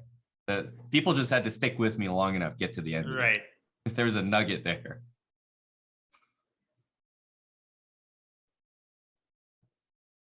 Okay. So welcome to the end game, guys. This is an end game. Right. I think it's an end game, and they might reach an end game after rook takes d4 check. But it's a further end game. But what about takes in rook d7? I mean, if you can double on the 7th rank, I feel like MBL's slipping off the ledge here a little bit. Well, now king g7, king g7 f6 feels weird. Talk about slipping from the ledge. This other rook coming into e7. No, this is bad for black. So I don't like that he's thinking here, because king e7 loses on the spot to rook takes c6. Yeah. Oh, that was nice. So it's a little concerned, but yeah, he's. Ooh, nice little intermezzo. Great intermezzo, by the way. Holy smokes, that's so necessary. I would go king e3 and rook b1 and try to get this rook to b6. I don't love king c1, but okay, I understand why you played it. I feel like the king would be much better positioned on e3 here, which would happen. Yeah, the same thing would have happened, like rook b1, b6. So, yeah. Right. And now we're going to see some form of a pawn race. This is a little scary for white in some cases, because, you know, you go king d6, or maybe you can king e6 here potentially, rook f2, and you can almost bring your king to watch the a pawn while your rook just wreaks havoc. Right, and I think once again, it's one of those situations where right now white's the only one of the passer, but black has the potential to create two passers. So it's important to see the long game here. And king c8, very important, because white wanted to play rook b7 and then just rook to the b file and run the a pawn so that black could take all those. Oh, now black's king is ideally positioned. It is. This is exactly what I was saying. You can bring the king to stop the a pawn, and then the black rook can take everything in sight. Yep. Well, if you take h2, you give up f7. I still think this game is going to end in a draw. So it's f5? Crucial. Yeah, and maybe. Yeah, I mean h4, g4. This could get dangerous. Is white just saying like, "Hey, forget the king side, man. King b3, king b4, king c5." Like, what's happening? Possible, and forget the rest of the queen side too. Sack all of your pawns except exactly. Pawn. Well, it worked in the previous game for MVL. Right. Yeah, I think Fabi is definitely the one who has to be careful. He cannot afford to lose this game. I mean, he just cannot afford to lose. What is this now? This is the fifth game in a row? 4 in a row. This would be the 5th, I think. It was 7-4. Oh my goodness. He has to pull out the draw here, and I think he will, because now he's done. Now he's done it. Very complicated end game here. Yeah, only Fabi's playing for a win, I guess. Right. Tell yourself that. The thing is, I think some people don't realize that, but you can give up g5 and plant a rook on f6, and I'm pretty sure. I actually don't know. Like, is the Philidor position applicable with 2 pawns? I think it is. I think the answer is yes. In most cases, especially with the B pawns, it is. All right, Dvoretsky's, man, I wish I had won Dvoretsky's endgame manual and a prize. I think we're getting our answer, and I think. Well, yeah, you just get to look right here. Here's your answer. Okay. Yeah, the pawn doesn't provide enough shelter. I think black has to be a little bit careful here. Certainly does, but it's a reminder that, you know, you don't always have to play the position that's in front of you. I think black would have had a harder time defending, trying to like protect the G pawn, because then he would forego a very known drawing technique, the Philidor, because his rook would be occupied. So he's actually done it much better by just giving up the guy and saying, look, I know how to draw this. Let's just put it into action. And I think that I've had this conversation a lot with students, and I've won a lot of endgames this way, where you basically make somebody cling to a pawn because they unquestioningly assume that, yeah, I have, like you said, I have to cling to this pawn. And oftentimes that makes the defensive task so much harder. Now, rook f1, yeah, even though you have the c pawn, it doesn't matter. Why you can't make progress? You just sort of hang out on the first rank there and just wait for the king to appear somewhere. d6, right. b6, and then give a check. b1 or d1. You would kill for that c pawn to be on the d file. The quick trip to the orthodontist. That's just nothing. Yeah, this is a dead draw. There's going to be some sort of a stalemate, I think. And I think for MVL, it's probably worth bleeding the clock. Nice little rook c6 stalemate incoming. Rook e6 Yeah, and then rook c6. Well, what's going to happen? There's a famous draw here with c5, c6, rook takes c6, rook g8, and then you have to go king b7. I think this is going to happen. c6, rook takes c6. Okay, first they're going to do the whole dance. Yeah, the dance. Surely you have to try it. c6. Come on, Fabi. Oh, this might be 3 times soon. Fabi offers a draw. Not even going to show it for the fans. Boo. Okay. But those are those things that you're mentioning, just being familiar with those tricks and things like that's exactly why Fabi was able to draw that rook endgame earlier when he found the rook takes a6 draw. Right. Stalemate. Like just knowing details. Exactly. That is really, really important. Yeah, when people think of studying theoretical endgames, like sometimes people don't realize it doesn't have to be anything on a crazy grand scale, right? It can just be these small things that can actually produce concrete results and save you games. So this is I'm getting some deja vu here for some reason. Yeah, this might trickle into the bullet as well, as the players are going to be more habitual the less time that they have on the clock, because they're just going to be like, oh, I played this before. Yep. You know, it wasn't a total disaster. To what you know, right? And I think Fabi has to win this game. I mean, if he can tie it up into the bullet, he can be relatively happy knowing that he's more or less stopped the bleeding. But if MVL wins this game, gets to a 2-point lead, any last game of a segment is crucial. Yeah, really and sets the tone. If Fabi wins this, I think the 3+1 portion will have gone pretty much as I expected, which was 1 game lead for MVL, and actually Smarter Chess would be bang on with that as well. But it's absolutely necessary because I think that 9.5 to 7.5 is Fabiano setting himself up for disaster in the bullet. I think he needs to be on par here. Although he is, of course, incredibly resilient, as he showed in the U.S. Championship, losing 2 in a row. At one point, he was -1. He almost won the tournament. Isn't that right, Fabi? Yeah. Well, actually, the U.S. Championship, I actually didn't get a chance to train well enough for the moves, but I was really happy with my bullet play, and I've really been working on that with my coach. I recently fired Rustam, so just sent him packing, and really been happy with the progress since. A+. Man, Fabi is like, it's great when the guys don't change that much. It's just like a timeless 20-year span of applicable imitation. Right. Yeah. The guys are the kids, man. The voice is cracking and changing. It can't stick with the impersonation for too long. Right. Yeah, I wonder if you can think of somebody who sounds completely different now. I'm sure we could, but yeah, I actually, I love Fabi, but I also know that he's really has, I think, changed a lot since 2014. He used to have I think a much deeper voice where it was literally just complete baritone, guy playing the cello vibes. And, right. And I think he's become a lot more loose as an individual, and that's caused the way he speaks to change. So I think Fabi's probably one of the more, one of the best examples of that. Yeah. Speaking of the same voice, do you know the basketball commentator Marv Albert? Very sort of, yeah. I'm sure you've probably heard of him. He has the yes. He often says yes. So I was watching some old basketball highlights I was watching the 1969 finals, and I was like, I recognize this voice. I swear this guy is talking in a very, the same way I hear people talking today. It was actually Marv Albert commentating basically his first basketball season in 69. Wow. And he was saying the exact same things. It was surreal. So of course he sounded younger, but still. Yeah. No, that's. Yeah, I still have to show my old book, but I guess I'll do that before the bullet segment starts. Oh yeah. That's just to keep people here, man. You guys thought you were getting that early? Of course not. Now MVL is better. Again, I feel like the more often they've played this line, the more MVL has adapted to Fabi's ideas. Again, we have this weak d6 pawn, the knight coming into g4. Same old story. Yeah, this is not going to go well if it gets played in bullet. I just have a feeling. If Fabi plays this in bullet, then... You know what? Yeah. Sorry.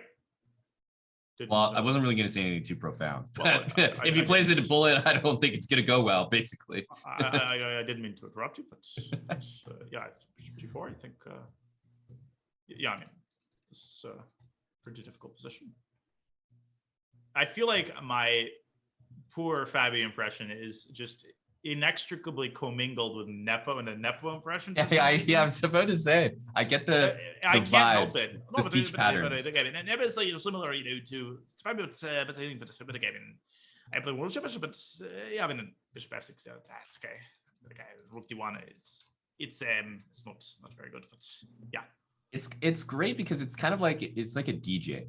When you're a DJ, you merge like one song into another. So I can hear where the Fabi transitions to the Nepo, and I can hear when the Nepo transitions into Kasparov, and it's a nice little flow.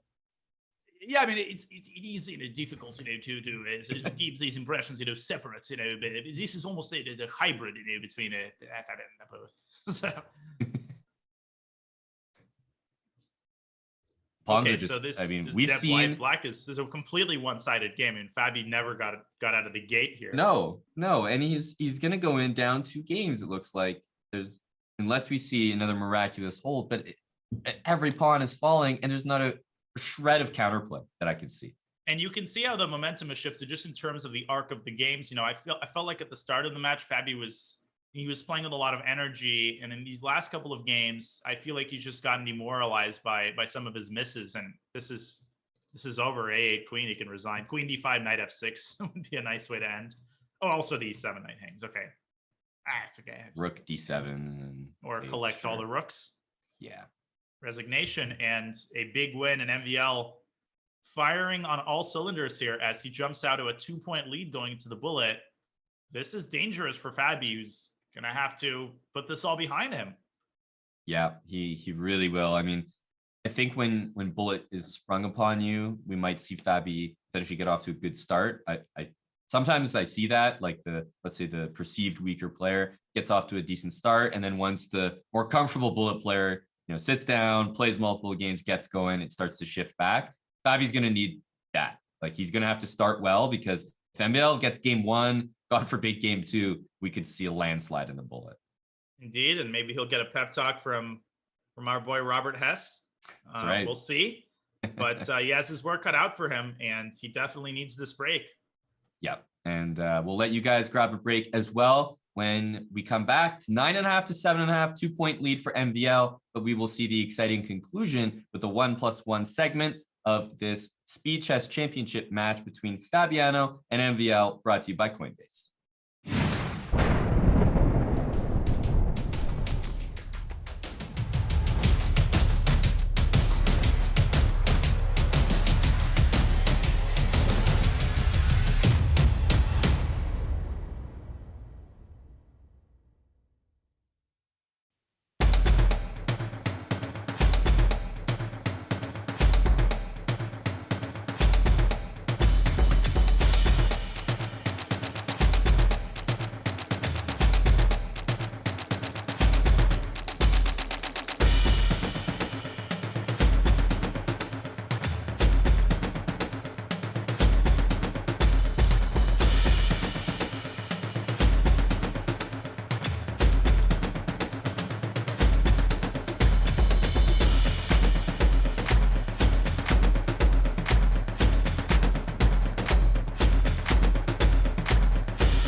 Chess.com is proud to release Game Review, a simple, streamlined tool to help you learn from your games.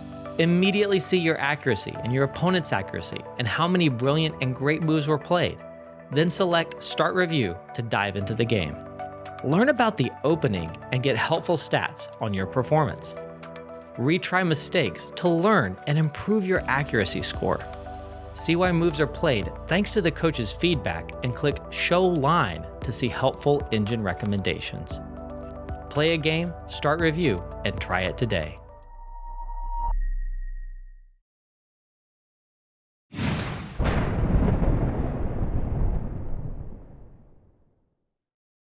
Hey guys, welcome back. We are getting set up. The players are getting ready to play some bullet chess for us here. 1+1 is the time control. A 2-point lead for Maxime Vachier-Lagrave over Fabiano Caruana. And I mean, dare I say it, is the smarter chess prediction somehow going to find a way to come true, Dania? We're cursed. I mean, we're cursed this guy. I think I might have to start agreeing with the smarter chess prediction. And Fabi is going to have to flip that prediction on its head in the bullet because it's predicting a 4-point win for Maxime. And of course, that cannot be accepted by Fabi.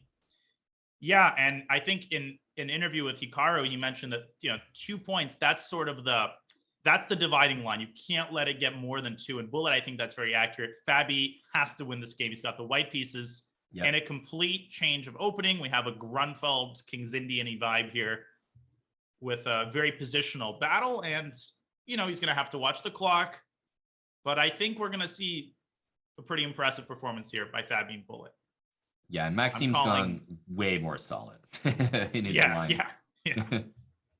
He knows bullet chess, you take a solid position, you play it quickly. That's a pretty good recipe. That's right. Bishop f4. Don't like White's position at all. I don't like. I mean, I think he has to go e4. Yeah, if he doesn't get that move in, I'm very concerned. Yeah, e4 next. At the same time, I'm in the 4 on the queen. Yeah, but knight d6. Look at those knights instituting just a bind on that square. White's pieces just have no rhyme or reason. Yeah, this is now a bad position. Right. Make appropriate sounds of disgust. Although d takes c4 maybe was premature. Still, bullet, one thing I want to point out is that you want to avoid as much as possible these long-term weaknesses because it's hard to control the course of the game, and very often you just find that you're left saddled with them, and ultimately they make their presence felt. Yeah, it's so easy in bullet for pieces to trade, which is why it's important to be cognizant of those long-term weaknesses, because you'll get endgames so often in bullet that you want to always make sure you have a good structure. Yeah, at this level, you do find that a lot of the bullet games go into the end game. And yeah, c4 and a4 is very concerning. It's we called it end game. And black is also pawn up, which is not helping. Yep. And I mean, there's some compensation with the 2 bishops, but it's not even close to me. Oh, interesting. A fork on c4 and a4. It's almost like those pawns are weak and structurally bad. I know. Man, nobody saw that coming. Okay, this is basically just totally lost. Knight h5, I'm a huge fan of that. That's a killer move. And now there must be made of some sort. Bishop d4 resigns. GG. Yeah. GG. Rip. Bad start for obvious reasons. Game. Very one-sided game. Concerningly one-sided. And the time wasn't the problem. I mean, Fabi was not in time pressure, but he never really got off the ground. Oh, I thought we might see some World Championship stuff there for a second. Right, b5, yeah. And it's interesting that, they're playing a lot more solidly in bullet, which is really in neither's favor, but it's just that these last 10 games have been they've been pretty wild. One-sided. But chances for both sides. We've seen tons of wins. If we do see a draw, it's usually it petering out from a pretty exciting game. So we've been kind of treated, and now we're in the bullet, and it's hey guys, where's the fireworks? Keep it going, man. The game really Svidlered out. Did you get it? Petered out. So the name is Peter Svidler, so therefore I decided to replace the first name with the last name. Right. Well, I mean, honestly, if I was completely honest, I do think Fabi is the underdog in the bullet. But with that being said, I absolutely think he's capable of a comeback. Yeah, but not only is that a classic, Hikaru impression, but it's also a classic chess player take. It's like, who do you think's going to win the world championship match? Oh yeah, right. I think Magnus is a favorite, but definitely Jan has a chance. Like, okay, right, great. It's always one and nice then the speaking other thing. to you. I think it's going to be a blowout, but with that being said, I think if Jan can not lose the first game, then I think there's a chance for the match to be close. And I wouldn't be too surprised if Jan actually won the world championship. Yeah, I think he can definitely win it. Well, it comes, I think, partially from this. We talked about it before. The fact that chess players are just used to not being certain, whether it's about the evaluation of the position. I mean, the better you are, the less certain you are. B5, I like that move. Fabi, again, is just getting kind of blown off the board here. So he's trying to mix it up, which I really like. Ooh. And now it looks like he's got something, but what is it? Maybe queen f8 and rook c8? Or queen f7, and then the queen has to guard the e6 rook, and it just looks a little precarious. Although he walked into knight e5, but now queen f8 and rook c8 I think was very strong because the rook on c1 is now undefended, and rook c8 is still a threat. Queen e4, there might be some stuff there as well. Fabi needs to win this game. Wait, rook c8 is a winning move. Yeah, I think white just doesn't have a move. Rook yeah, you can't. Well, if you can't take a4, you're dead. Wait a minute, you just rook takes d6. Rook takes d6, rook c1, and it's over. Yep. Yeah. Queen e4 check, and white's also getting mated here. Uh-oh. A3 and then rook c3. Queen... Yep. No, but rook c3 is queen f8. Oh, queen f8. No! Oh, I totally missed it. I also missed it. Oh my goodness, MBL's going to hold this, I think. What a resource.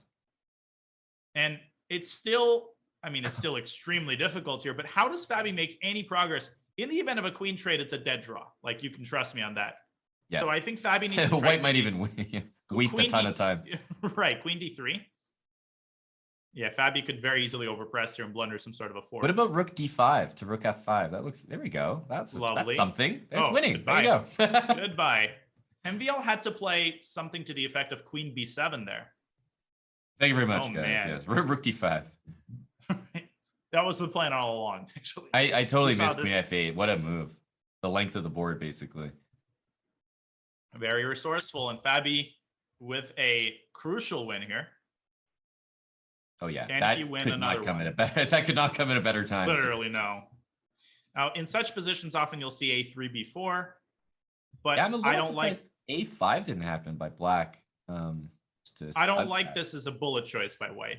Sorry, I didn't mean to interrupt. I know what you mean. This really gets out of hand. It's like you win a pawn. It's like, wait, congrats. You'd rather the pawn be off the board so you could play knight c5. That's the same reason why I think playing the King's Indian main lines as white in a bullet is just harakiri. It's just a terrible decision. And again, here black has this massive center, and e4 is a threat. White just needs a lot more time to maintain the position of black.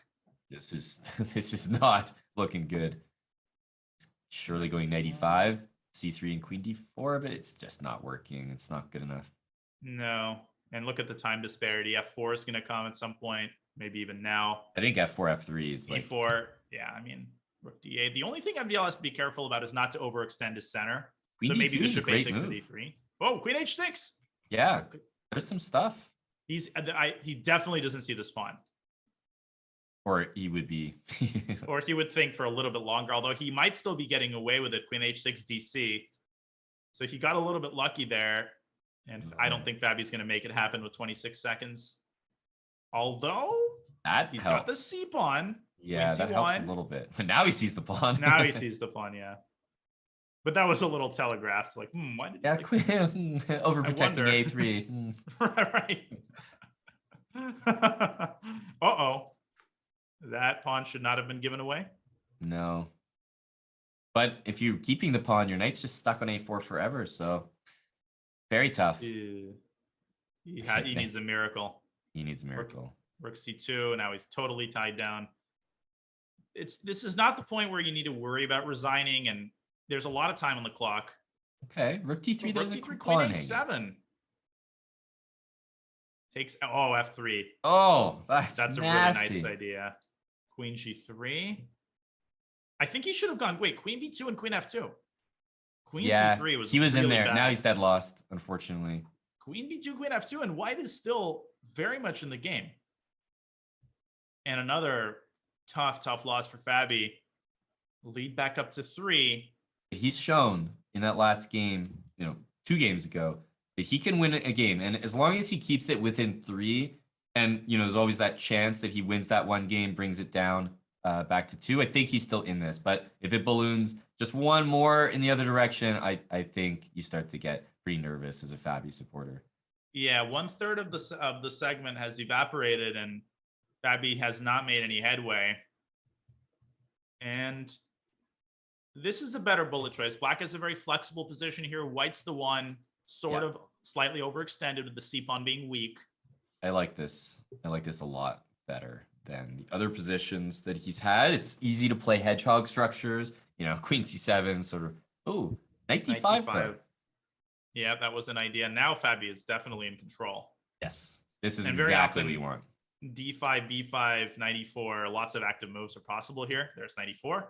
I think this is great because you want to play d5 as black, but you don't necessarily want to deal with c5. Yeah. Now F5. D5 is great. Yeah, f5. Bishop f6, yeah. White can barely move. Knight d3, blunders c4. He's close, though. Bishop e1 is going to happen now, and I think white starts to untangle a little bit if that is not accurate. Bit. He starts to un-Andrew a little bit. How far can we take this one? This is pretty elegant. I mean, I did it twice already.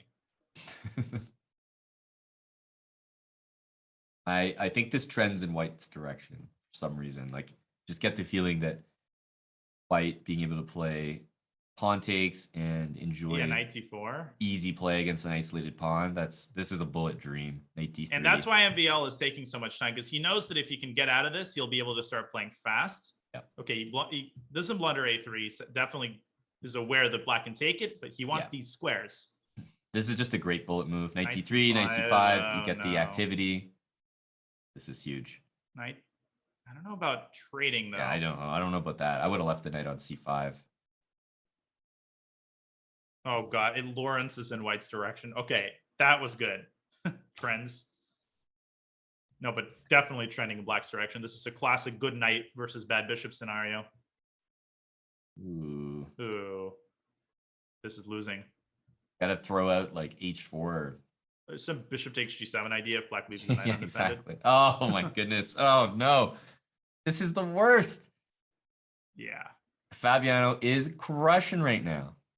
Knight a3, but I wouldn't be so sure. I would put the pawns on g6 and h5 just so you don't have to worry about white playing bishop b2 at some point. Not that you have to worry about that right now, but why allow king d4? Yeah, I do not. And why didn't Bill not put his king there? F takes. There you go. Knight e5, knight e3. Goodbye. See ya. Resignuto. And another big win, keeping himself in the match. I think it's fair, if you're MVL, to resign there because I don't think it's entirely clear. Fabi is absolutely sticking in this match. It's still only 2 points lead. It's not clear who's going to need that extra time. That's right. Because you don't know, and you don't want to make that decision too early. You look like a fool if you're the guy that needs the extra 30 seconds at the end of the match. Exactly. Plus, I think there's a psychological aspect here where you don't want to rely on milking the clock, right? You don't want to send yourself that message that, I need to bleed the clock because otherwise I won't be able to win the match. Yeah. Fabi, this is interesting. So he gives up the c5 square, but he does gain the c6 square in return. I still don't like it because there's a bishop on b7 and, the phrase is bad bishops defend good pawns, but I think you could also say bad bishops defend weak squares and can be very valuable in that capacity. We're about to, I think this is just sort of a misevaluation for bullet. I think in bullet, black is winning this position, a very high percentage of the time.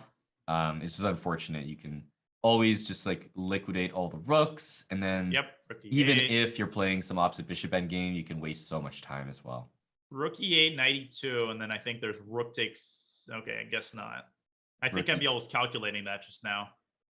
Right. Bishop a1, I think, has to be played because the fact that this bishop is so undefended is annoying. Yes.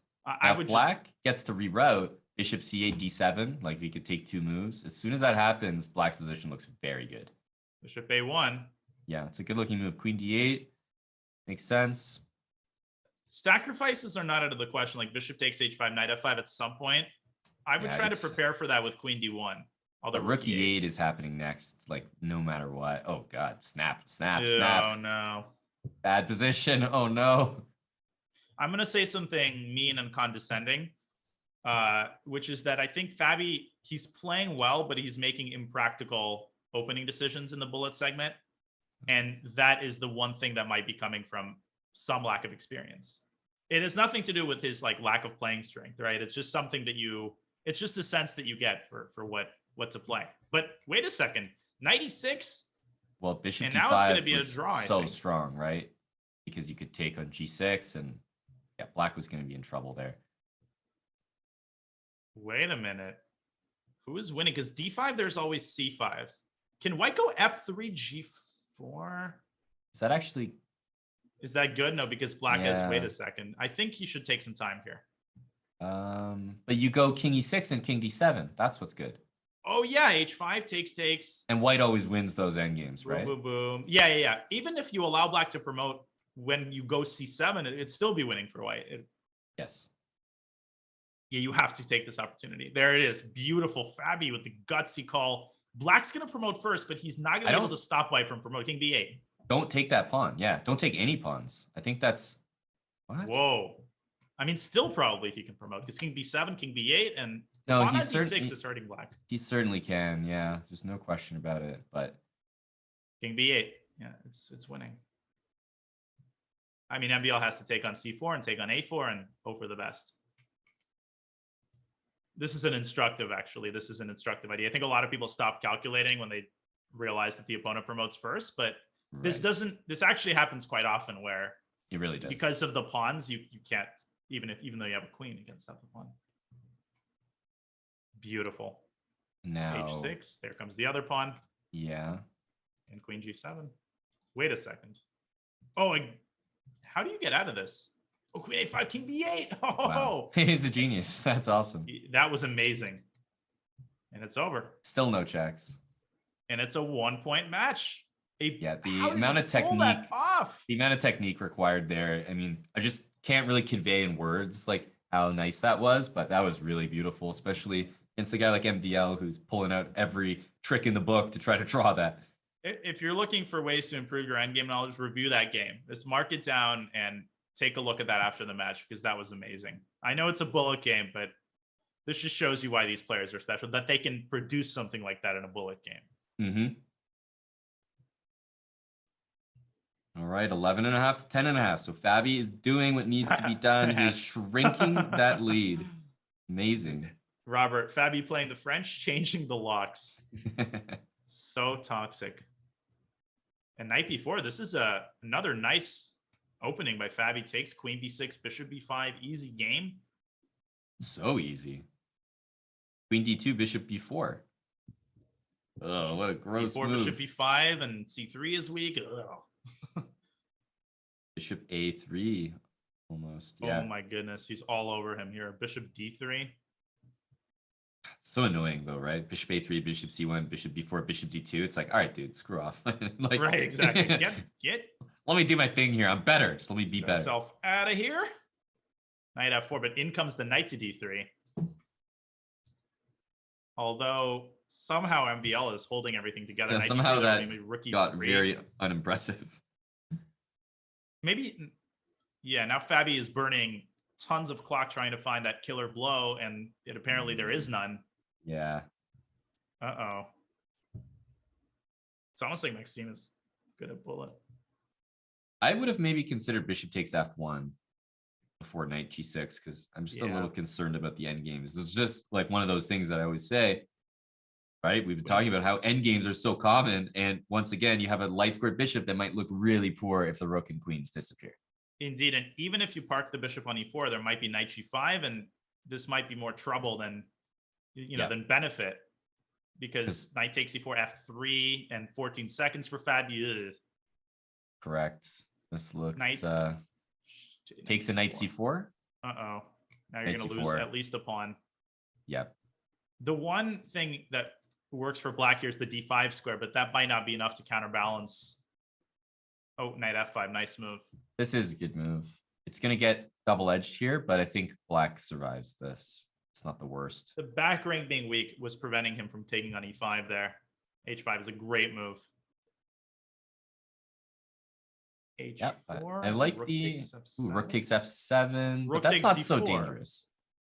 He wants e6 and rook takes g7. Queen e5. Oh, queen g6 and rook d5. It's not that dangerous. Yeah, but I think that King rook h7 e7 was too slow. I agree. Yeah, needed a rook d5 there. Black's got to go for perps, but queens can always come back to f4 and. Right, rook c8, rook c1 is not even such a big threat, or is it? Wait a sec, rook f1. Oh, king g2. Oh, now it takes in rook f3. He's gonna get both the sides are gonna have connected passers. White's got another passer. Oh my goodness. White's rolling here. King g6. Uh-oh. That rook's not gonna be able to retain itself on e7. You're gonna lose. King f6 is massive. It's winning. It's winning. This would be insane. That's a total flip. Rook d2, rook takes a2. Oh my goodness. The wheels come off here from MVL. He resigns. Yeah, he's just out of there. Tied. He just lost like 4 pawns in the span of 10 seconds. Oh, chambers are filled for Fabi, who is defying expectations, and he ties the match. Buckle your seatbelts. There's exactly 10 minutes to go. Here we go. Yet another epic match. Incredible. And again, Fabi's just better out of the opening. I think MVL missing knight h4. He has to stop the tilt here. Knight takes d2, knight f5 was going to happen, which is a nice detail. And 2 bishop advantage. Can't complain here. Queen b3, I'd thrown in at some point. I don't love h4, I have to say, because I feel like black can get g5 anyway if he wants it, and then the h file I'd rather have closed if I'm white. I agree. I think it is maybe overly committal, and this is stabilized nicely for Maxime. And one of the reasons why I'm never a big fan of h4 in these is because the e4 square you want to kick the knight out with f3. But f3 always looks much worse when you have played h4 because the g3 pawn is loose. So I would have rather kicked that knight out with f3 with a pawn on h2, but as a result, he kind of had to trade it. Do you like the move h4? I'm uncertain. Once again, you really haven't been clear about that.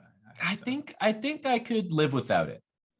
Let's put it that way. What about b3, bishop a3, and then, hey, if you've already played h4, you might as well play h5 and try to induce weaknesses. And also c5, yeah. Queen takes b4, bishop f1, bishop c4, and again, Fabi is just so sharp. This is not working out. Take that, smarter chess prediction. Man, D5. imagine that pawn on h4 was on h2. Right. That would have. I feel like Fabi should have gone d5 though. I like a5. Yeah, but now you called it. Here's the counterplay. Rook h8, f4. This is so unnecessary. It's a damn h4 pawn. Right. It's gonna get mated. MVL just needs to find the right moment to play f4. No. Probably not yet, because if bishop takes c4, although takes g3. Ugh. Yeah, he's going for it. It's bullet. He's going for it. I feel like white's worse than a bullet game here. Yep. Completely agree. Takes on g3 and rook swings over. Rook g4. Rook g5. Rook takes c6.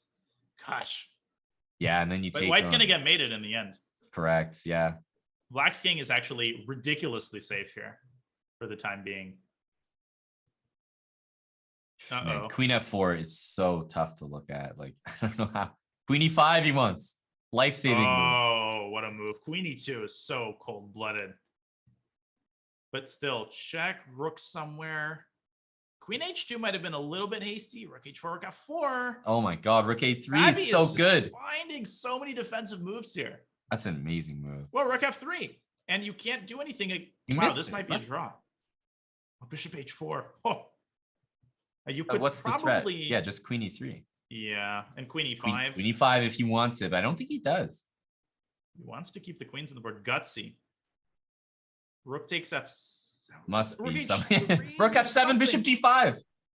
Oh my goodness, what a tactic! But if you don't see that, you might be in trouble. Oh no, there's no chance. Oh no, he's gonna get mated. He's gonna do it again. It's still there. Rook takes f7. Rook takes f7. Oh no, it wasn't there because at the end of the line, Black would have had rook b1, rook b2. Oh my god! Yes. Oh my land! You had one chance for that insane and it wasn't tactic. there in the previous line. Oh my goodness! And now he's suffering. Queen F5. Yeah, you gotta get Oh these man. queens up. Yeah. Now you're dead. Now, surely it's dead. Oh my goodness. Great pre-move though. He's not dead yet. It's you can save this. He's gonna win that pawn. Yeah, rook C1. Are you kidding me? Holy smokes. If he saves this game, I am going to be totally speechless. But wait a second. Don't count the eggs until they patched. You could still blunder a bishop here. In fact, either side could blunder a bishop. That's exactly as true. I think he's done a pretty decent job. If I'm MVL, yeah, King F8, D5. Whoa. Yeah. See, this is exactly what happens. Yeah, you get yourself into a little bind or you get mated. King E4, F5 check would have been terrible. That was some absolutely insane chess right there. I think Fabi's going to save it because he's now built himself a nice little time cushion. Yep. Good pre-moving. I mean, you could just see he's made some improvements. It's very clear. Oh, wait a second. That's a bad pre-move. Rook takes E4 even was winning. That's such a bad pre-move. That's a full jinx. I'm so sorry. I jinxed him again. I mean, everybody jinxed him. Let's not blame the commentator here. Everybody thought this game was going to end in a draw. That is the worst pre-move in the position. You have 10 seconds there. It doesn't make sense. Why would you even go rook d5? What was he expecting Black to do? Yeah, I don't know. Martyr Chess is blaming me. Come on. Oh my goodness, that's such an deflator, let's say. My stint as lead commentator comes to an end.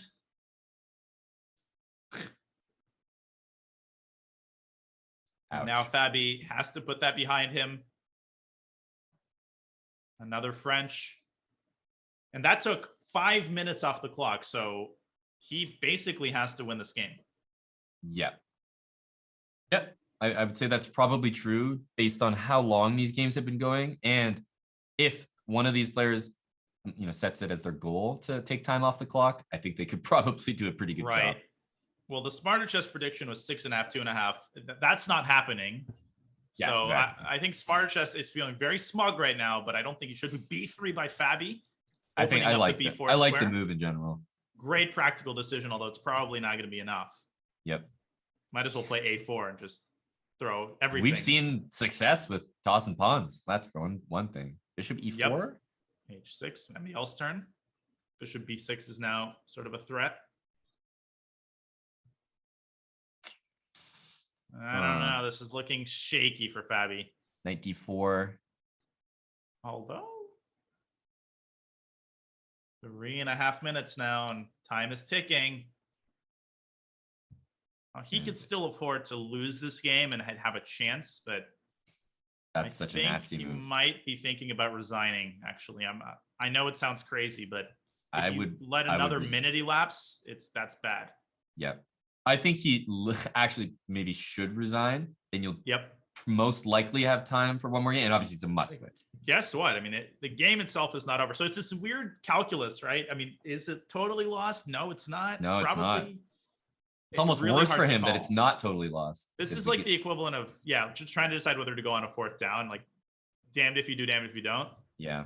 No, but he's came back into the game. F6 is really weird by MVL. He's just locked everything up.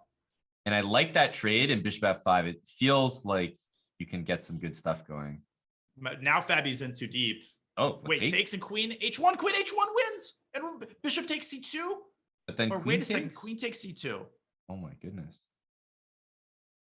Did he takes? Now C2 is going to hang. You can't take on C2 because of the back rank. Queen F8. Rook D2. This is still looking very shaky for Black. Yeah. Oh, already, but he took C5. He's getting every pawn though. This is huge. And if he gets F6, he's winning. He's getting it. Queen H4, MBL clinging to that pawn. Yeah, but this is E3. Black still has to be so careful to look at that back rank. H5 is a great move. Queen takes B4 though, still anybody's game. Rook C1. Holy smokes. Queen E5, Queen E7 maybe. 2 minutes left. He officially cannot afford to lose this game because then MBL will bleed out the rest of the clock. Oh my goodness. Black should be winning. Black's definitely winning. Yeah, I wouldn't have pushed that pawn though. Oh my goodness. Wait a second. B4, Rook F4. Oh my God. Rook F4? Rook F4. B6. It's working. Rook B5. Rook C4 takes B5. That's Wait, huge. Rook B1? MVL might have had some He's trouble got with so Rook many E8 check pawns. there. How's this not winning? Yeah, but it's pawns are frozen in molasses. No, and but his rook is tied down. It has to be winning. I mean, he's got 4 pawns. F2. Yes. And rook takes B. Chuck No, the but pawn. don't play rook takes B7. Chuck the pawn. He's playing it really well. Fabi, amazing. Amazing technique. G2. Holy This smokes. is insane. And it is down to the final game. There's The match one more is tied. game. There is 1 minute left. Here we Imagine go. they draw it. Oh my goodness. Then we would have overtime. It'd be the first draw of the match.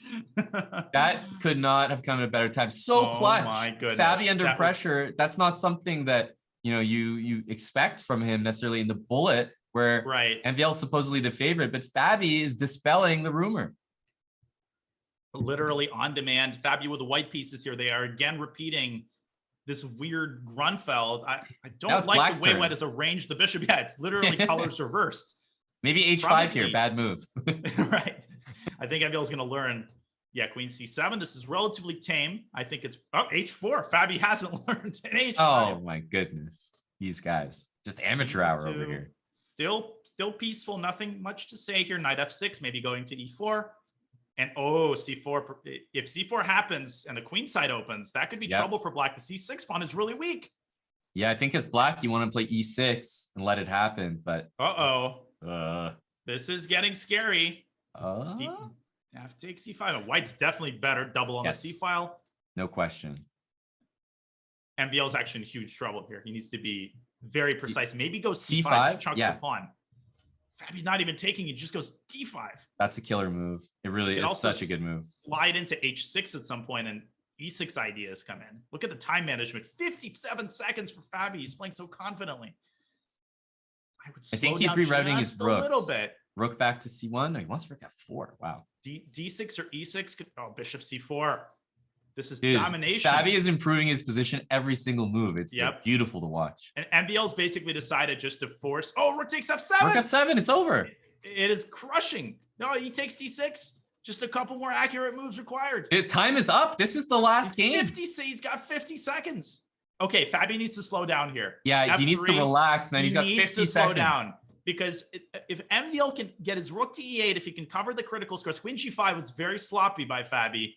Yeah, that queen needed to be on E5 check. And he needs to slow down. G4, but he's so confident. This is completely winning. It's hard to mess this up. It should be. H5 is coming. I mean, you can't take D6 because of the fork on E7, and White's king is now perfectly safe. Gotta be careful, though. Wait a second. Rook F7. Rook F1. He's poking around in there. Fabi knows that if he wins this game, he wins the match. What about Queen D8? And great job by Caruana slowing down, realizing this is a critical moment, but you can't slow down too much. He's down to 30 seconds.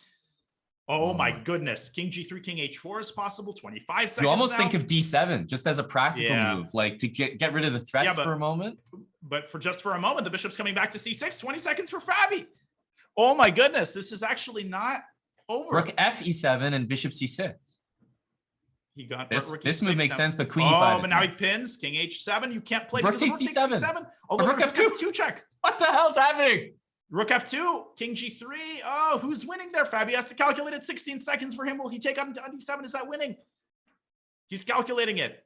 I think it's winning because in the end, Aman, you take on G6 in the end, and you're going to win the rook. H takes G6. Amazing calculation. Queen H7. Queen H7's over. Queen H7. That's the match. Oh my goodness. Down to the last game. And I hope you guys were here with us for that one because my goodness, I could not keep up. Oh my lands. Fabi winning the last two of the bullet segment. The first to tie it up from a lost position. The second to win the match. Could you have predicted? Incredible result. It's not only Fabi winning, but doing it in the bullet segment while being down by 2 going into it. What a statement. That must be heartbreaking for MVL, who was leading by 2 points. Let's not forget, going to the bullet, he wins the first. He was up by 3 in the bullet segment. And what incredible willpower, presence of mind, and tenacity by Fabi. Yep. He is going to have a good time commentating tomorrow. Let me tell you that.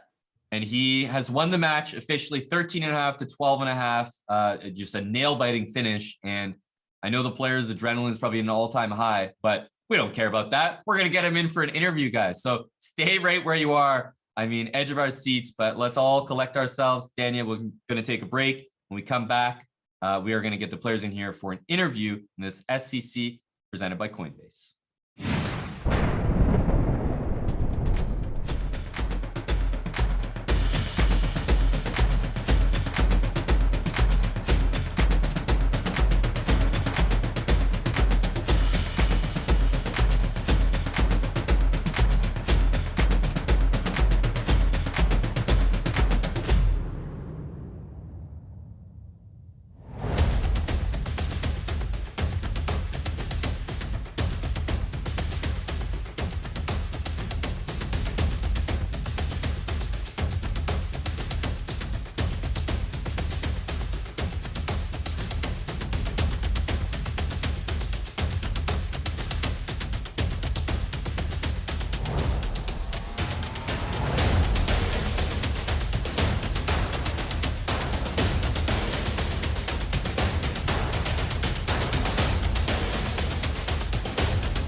Hello and welcome back, everybody. We're joined by the players Fabiano and Maxime. Fabiano, I'll go straight to you. Obviously, you must be feeling pretty good. You did end up winning the match by, just a hair at the very end. You've been doing some commentary that we've all been seeing for the World Chess Championship. Has that put you in a good state of mind to be playing online speed chess, or unrelated totally, because you played well today. Yeah, I didn't have many expectations going into today because, well, generally Maxime is a favorite in this format against me, and I haven't really been able to look at chess too much besides the World Championship games. So I felt like I wasn't too prepared, and I didn't think I would be doing very well in the openings. I mean, I just picked. I decided to play the same Steinitz line in every game, and it sort of worked out. I mean, I wasn't getting amazing positions overall, but I was getting pretty playable positions. But yeah, I mean, the big surprise is that I actually overperformed in the 1 minute segment, which is usually not really my strong point. Yeah, fair. Congrats to Fabi and Maxime. Sorry that the match did not go your way. Of course, you've also been very busy, just recently playing the European Team Championship.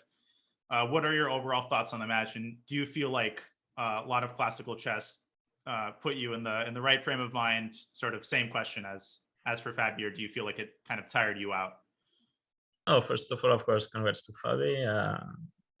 I think overall it was quite deserved because I made far too many mistakes in all segments, but especially the bullet section where I just wasn't playing well. But yeah, I think I had good positions, but what Fabi managed was to, in general, play very stubbornly, especially in the 1 minute segment. Once a couple of very difficult positions, and then it didn't turn out well. But yeah, I just made too many blunders. I guess that's what cost me the match. Right. Yeah. Unfortunately, that sometimes it's really as simple as that. MVL, you had some nice praise for Fabi's bullet chess. Fabi, did you feel like, in the bullet chess you were more overperforming compared to usual? Oh, a nice little hug there. That's right. You are playing from a different location, Fabi. Are you at in like Robert Hess territory over there? Yeah, I'm actually playing from Danny Wrench's office. Is that a good luck charm for you? You're gonna play all your SEC matches from Danny Wrench's office? Yeah, I'll keep making the trip out here to play my SEC matches. It's good to know that his chess playing strength has not rubbed off on you. Well, I have I'll keep my job after that. In the background, there's a mosaic of world champions, so maybe that helped inspire me a bit. But yeah, I think as Maxime said, I mean, it really came down to some moments in the 1 minute section where I think that Maxime was winning. I mean, this French game where I think dead loss was kind of critical, and somehow I won when our pawn started going. But before that, I think it was dead loss, and if I had lost that game, the match would have essentially been over. But yeah, I guess I mean, I was already happy that it was getting close, because after the 3 minute portion, when I lost like 4 or 5 games in a row, I started to lose pretty much any hope. Were you aware that the last bullet game would be decisive? I assume you were keeping an eye on the clock at that point. Yeah, after that French game, I checked the clock, and I knew that this game was almost certainly going to be the last one. Right. Yeah, and that basically is the difference. And Maxime, are you playing from Dubai at the moment? Yeah, that's right. I'm in Dubai. Yeah, so like I said, but I just arrived yesterday, so I haven't seen any game yet live. But of course, I'm gonna spend some time watching the action. Yeah, and other absolutely. stuff. Well, before Fabi, before I let you go and enjoy Robert's company, you are facing Wesley So in the next round of the SEC. Have you faced him before in an SEC match? And what are your sort of thoughts and expectations going to that match? No, I don't think we've played a lot of blitz chess, but I don't think ever in an SEC match. But we did play in 2022 rapid matches, pretty much back to back, quite long ones, and he took one match and I took the other. I mean, Wesley in this format is super strong. I think he's already gotten to the final more than once in the Speed Chess Championship. So I guess he'll be considered a bit of a favorite, but I hope that I'll have my chances too. Yeah, well said. Well, we're looking forward to that match, and we certainly won't keep you guys any longer. Maxime, always gracious, victory or defeat, and thank you for the match. It was so close, so GG's to both of you. Thanks for playing and taking the time for the interview. Thank you. All right, and Dania, we just witnessed the closest match. I mean, it's literally as close as it could get. 1 point separating those two top grandmasters, and we get a look at the bracket here as the match is concluded. We see now the full lay of the land for the quarterfinals. Dania, any of those matches stand out to you? And I mean, all of them. Rapport against Nihal, and I just looked at Rapport against Caruana. That was probably the next closest match. That was an epic match as well. In all 4 of these matches, of course, Hikaru and Giri, I'm also looking forward to the post-match interview for that one. But you do not want to miss any one of these matches. I mean, it's really as simple as that. Yeah. No, this is going to be a classic one. Rapport and Sarin, of course. This one is coming up next, so keep that one in mind. And also for scheduling purposes, keep in mind when these matches are happening, because it's designed so that you'll be able to catch all of them. These are going to be the rest days of the World Championship. So December 2nd for Rapport against Nihal, and then make sure you tune in December 6th, because that, Daniel, is going to be a pretty sweet doubleheader. A doubleheader starting at 6 a.m. Pacific with Ding against Levon, and then at 10 a.m. Pacific, Hikaru against Giri. So, rest days are rest days in name only, because they're also SCC days. What an epic schedule we have coming up in December. Yep, we're going to start calling them SCC days. And we hope you guys are here to join us for that. And just another reminder as we wrap up today that the Speed Chess Championship, which we're so excited to present ourselves, is presented to you guys by Coinbase. Whether you're looking to make your first crypto purchase or maybe you're already an experienced trader, Coinbase has you covered. You can visit coinbase.com/chess and you get $5 in Bitcoin when you sign up and verify your account. Dania, excited to have big sponsors like that, putting on events like this and, bolstering a prize fund that, the top players in the world will compete for.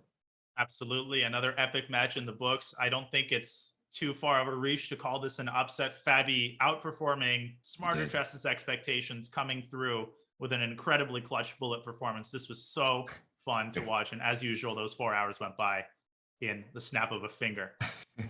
They did. Always nice to be commentating alongside you, Danny. I know we'll be back for one of those future SCC matchups that we just hyped up. So I'll see you again soon, and we'll hopefully see everyone else back for World Chess Championship commentary, of course, starting tomorrow, and then all those SCCs on the rest days. So packed schedule, guys. Dania and myself, we're done for now. We're signing off. It's been a pleasure, a very close match, and congrats again to Fabi. Goodbye, everybody. See ya.